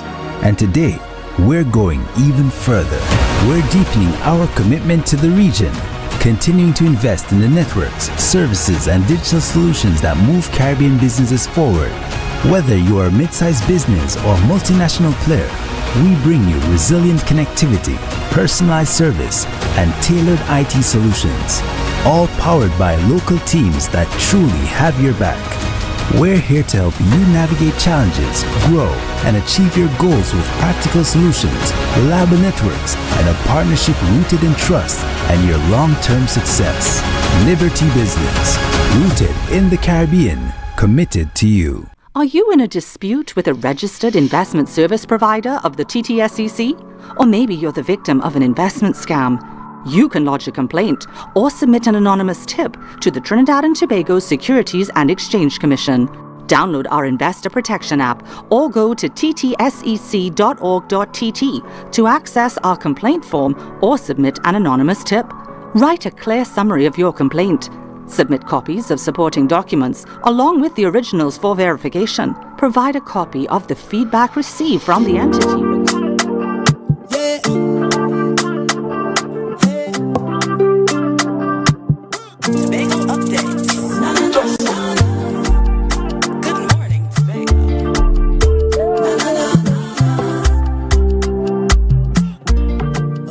Good morning, and welcome back to Good Morning Tobago right here on Tobago Updates, ladies and gentlemen. This morning we jump straight ahead into our conversation. We're chatting with Mr. Reginald McLean from the Tobago Hotel and Tourism Association. Now we're talking about their recent calls for enforcement of the regulations at the Pigeon Point area or Marine Park. Good morning, Mr. McLean, and welcome. Good morning. Thank you for having me on the show. Good morning, Tobago, and good morning to the wider Trinidad and Tobago and the wider world. Now, the Crown Point Storby area is one of the popular areas where, you know, persons within that water sport sector tend to ply their trade. But that's not the only place on the island where persons do tours. You know, even in Speyside, there are those glass bottom boat tours happening, but for some reason most of these instances or these incidences are localized to this particular popular area, but you guys are calling for that enforcement of the regulations island-wide. Talk to us a bit about this. Well, at the end of the day, we all have rules and regulations. That's how we move forward as a society, and if we don't follow the rules and regulations, unfortunate accidents do happen, and in this case we had a very bad accident that has led to the death of a young girl, and that's not acceptable because there needs to be proper enforcement of the regulations to ensure that things like this does not happen in our island and in the wider Trinidad and Tobago. So enforcement is key because the regulations are there. Right. And, you know, you have those persons that are saying, well, you know, everyone can't pay for one person's mistake, or, you know, And there are those persons that are saying, regardless of what it is, the law has to be enforced, just like the Chief Secretary in his recent statement, indicating to Secretary, particularly the Secretary for the Division of Tourism, that they are tasked with laying down the law, and if the persons who are working within that sector, the stakeholders, do not want to comply, then he would have to take drastic measures. There are some persons in the sector, like the individual I would have interviewed earlier, saying that that is not the appropriate approach to take. What does the association think the appropriate measure of enforcement is at this time? At the end of the day, what is happening is Peter is paying for Paul. And if Paul is not looking after his industry by people breaking the rules and correcting it and ensure it doesn't happen, then Peter will pay for Paul. And one accident is way too much. And if it comes down to that, Peter must pay for Paul. Jet skis are like a car. Actually, they're worse than a car. Because at the end of the day, people don't understand that when you release the throttle on a jet ski, there's no steering, it goes straight. And when you put someone who does not know what they're doing onto a jet ski, it's like putting them to ride on a bomb. And that bomb is going to hit into someone. If we regulate the industry properly and follow the rules, then we will have no problems. However, if we say that we are closing it off, jet skis off to Pigeon Point, Boko Reef and that area, they're just going to move to another area that has no protection. So I understand, for example, a lot of the jet skis went up to the Mount Irving area and there are no buoys down for swimming, safe swimming areas, etc. So we've just transferred the problem to another area. So the regulation needs to be enforced. To enforce these regulations, where is the Marine Police? Where is the Boko Reef patrols? All of these are things that are enshrined in law in Tobago that need to be done properly. In my opinion, as a private person, as a private individual, I would tell you that jet skis should be banned completely from Trinidad and Tobago, right? But that is my private opinion, because I have seen too many people's lives get destroyed by accident. I have seen people that have been decapitated by running through a rope on a boat with a jet ski and being killed. You remember this young individual, Yannick Cannell, several years ago, that was hit by a boat in Pigeon Point. These are things that could be avoided if the rules and regulations are followed. And the only way we're going to follow these things is the implementation of the Reef Patrol and the Marine Police. These things have to come back, and these things have to come back by force. If the country's laws are not such to be charged properly for these things, we need to change the laws and get updated.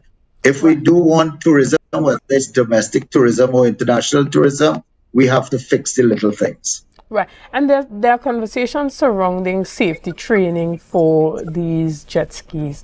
Are they subjected to safety training? How often are they subjected to this type of safety training? And what type of briefings are done before persons are allowed to rent a jet ski? And even in the grand scheme of things, are these jet ski operators insured for the life of the persons who are often using their equipment? Well, firstly, I'll put a spin on that. We've just destroyed two families. One for the girl, her family, and one the 32-year-old individual that created the problem, his family, because he's going to end up going to jail.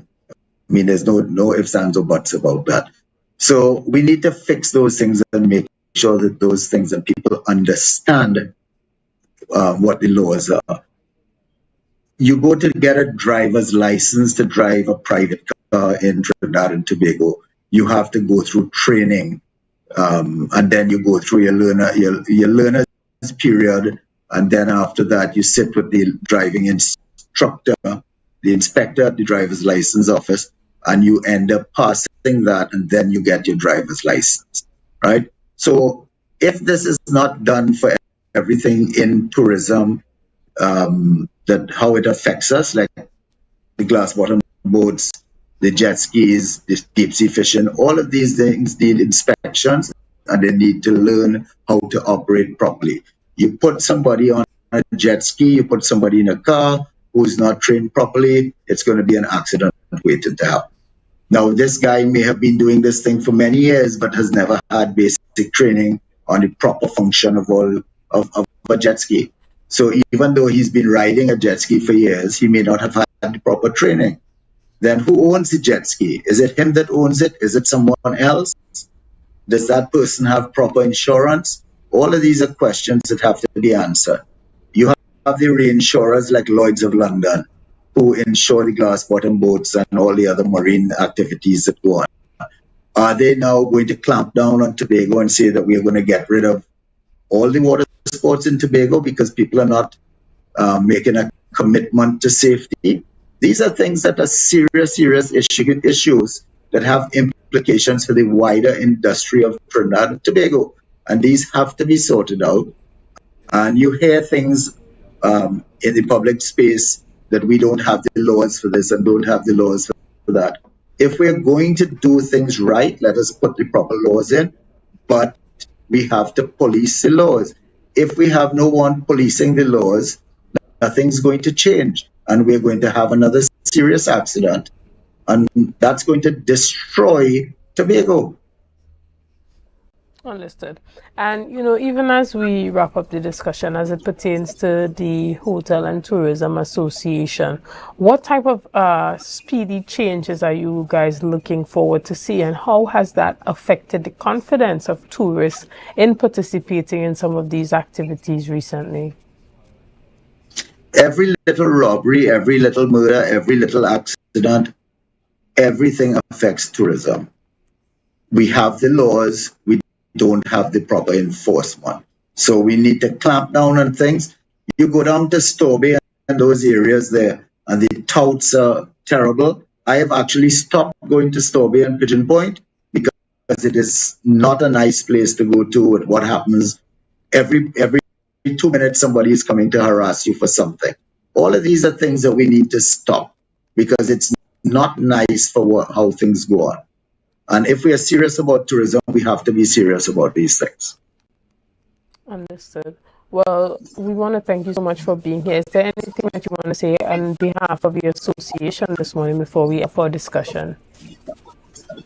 The association is willing to work with the government and help as much as we can to draft what needs to be drafted so that tourism moves forward properly.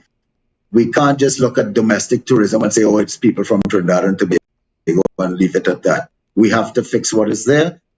We in the private sector, the Tobago Hotel and Tourism Association being the largest private sector organization on the island of Tobago, we are here to help and to work with the Tobago House of Assembly and the central government to move tourism forward in the right manner. So we look forward to working with the various secretaries in the Tobago House of Assembly and the tourism minister, etc., in central government. Understood. Well, Mr. McLean, I want to thank you so much for giving us your time here this morning. And again, we continue our discussions as it pertains to everything that has to be done to continue to improve the tourism sector here on the island of Tobago. Ladies and gentlemen, I want to thank you so much. Well, I'd like to say one more thing, if you don't mind. Let us try and get a interview with heads of various departments in the Tobago House of Assembly, including the Tobago Hotel and Tourism Association, the Chamber, a long meeting, and we sit down and chat about things that affect Tobago. And let's try and see how we can move that forward. Understood. I think that's an excellent idea. Ladies and gentlemen, I want to thank you so much for being a part of this morning's discussions. We want to thank you for your likes, your shares, and your comments, and all that you have been doing and continue to do to make Tobago Updates the #1 broadcaster here on the island of Tobago. Again, I am Chanel Felix, and have a great day.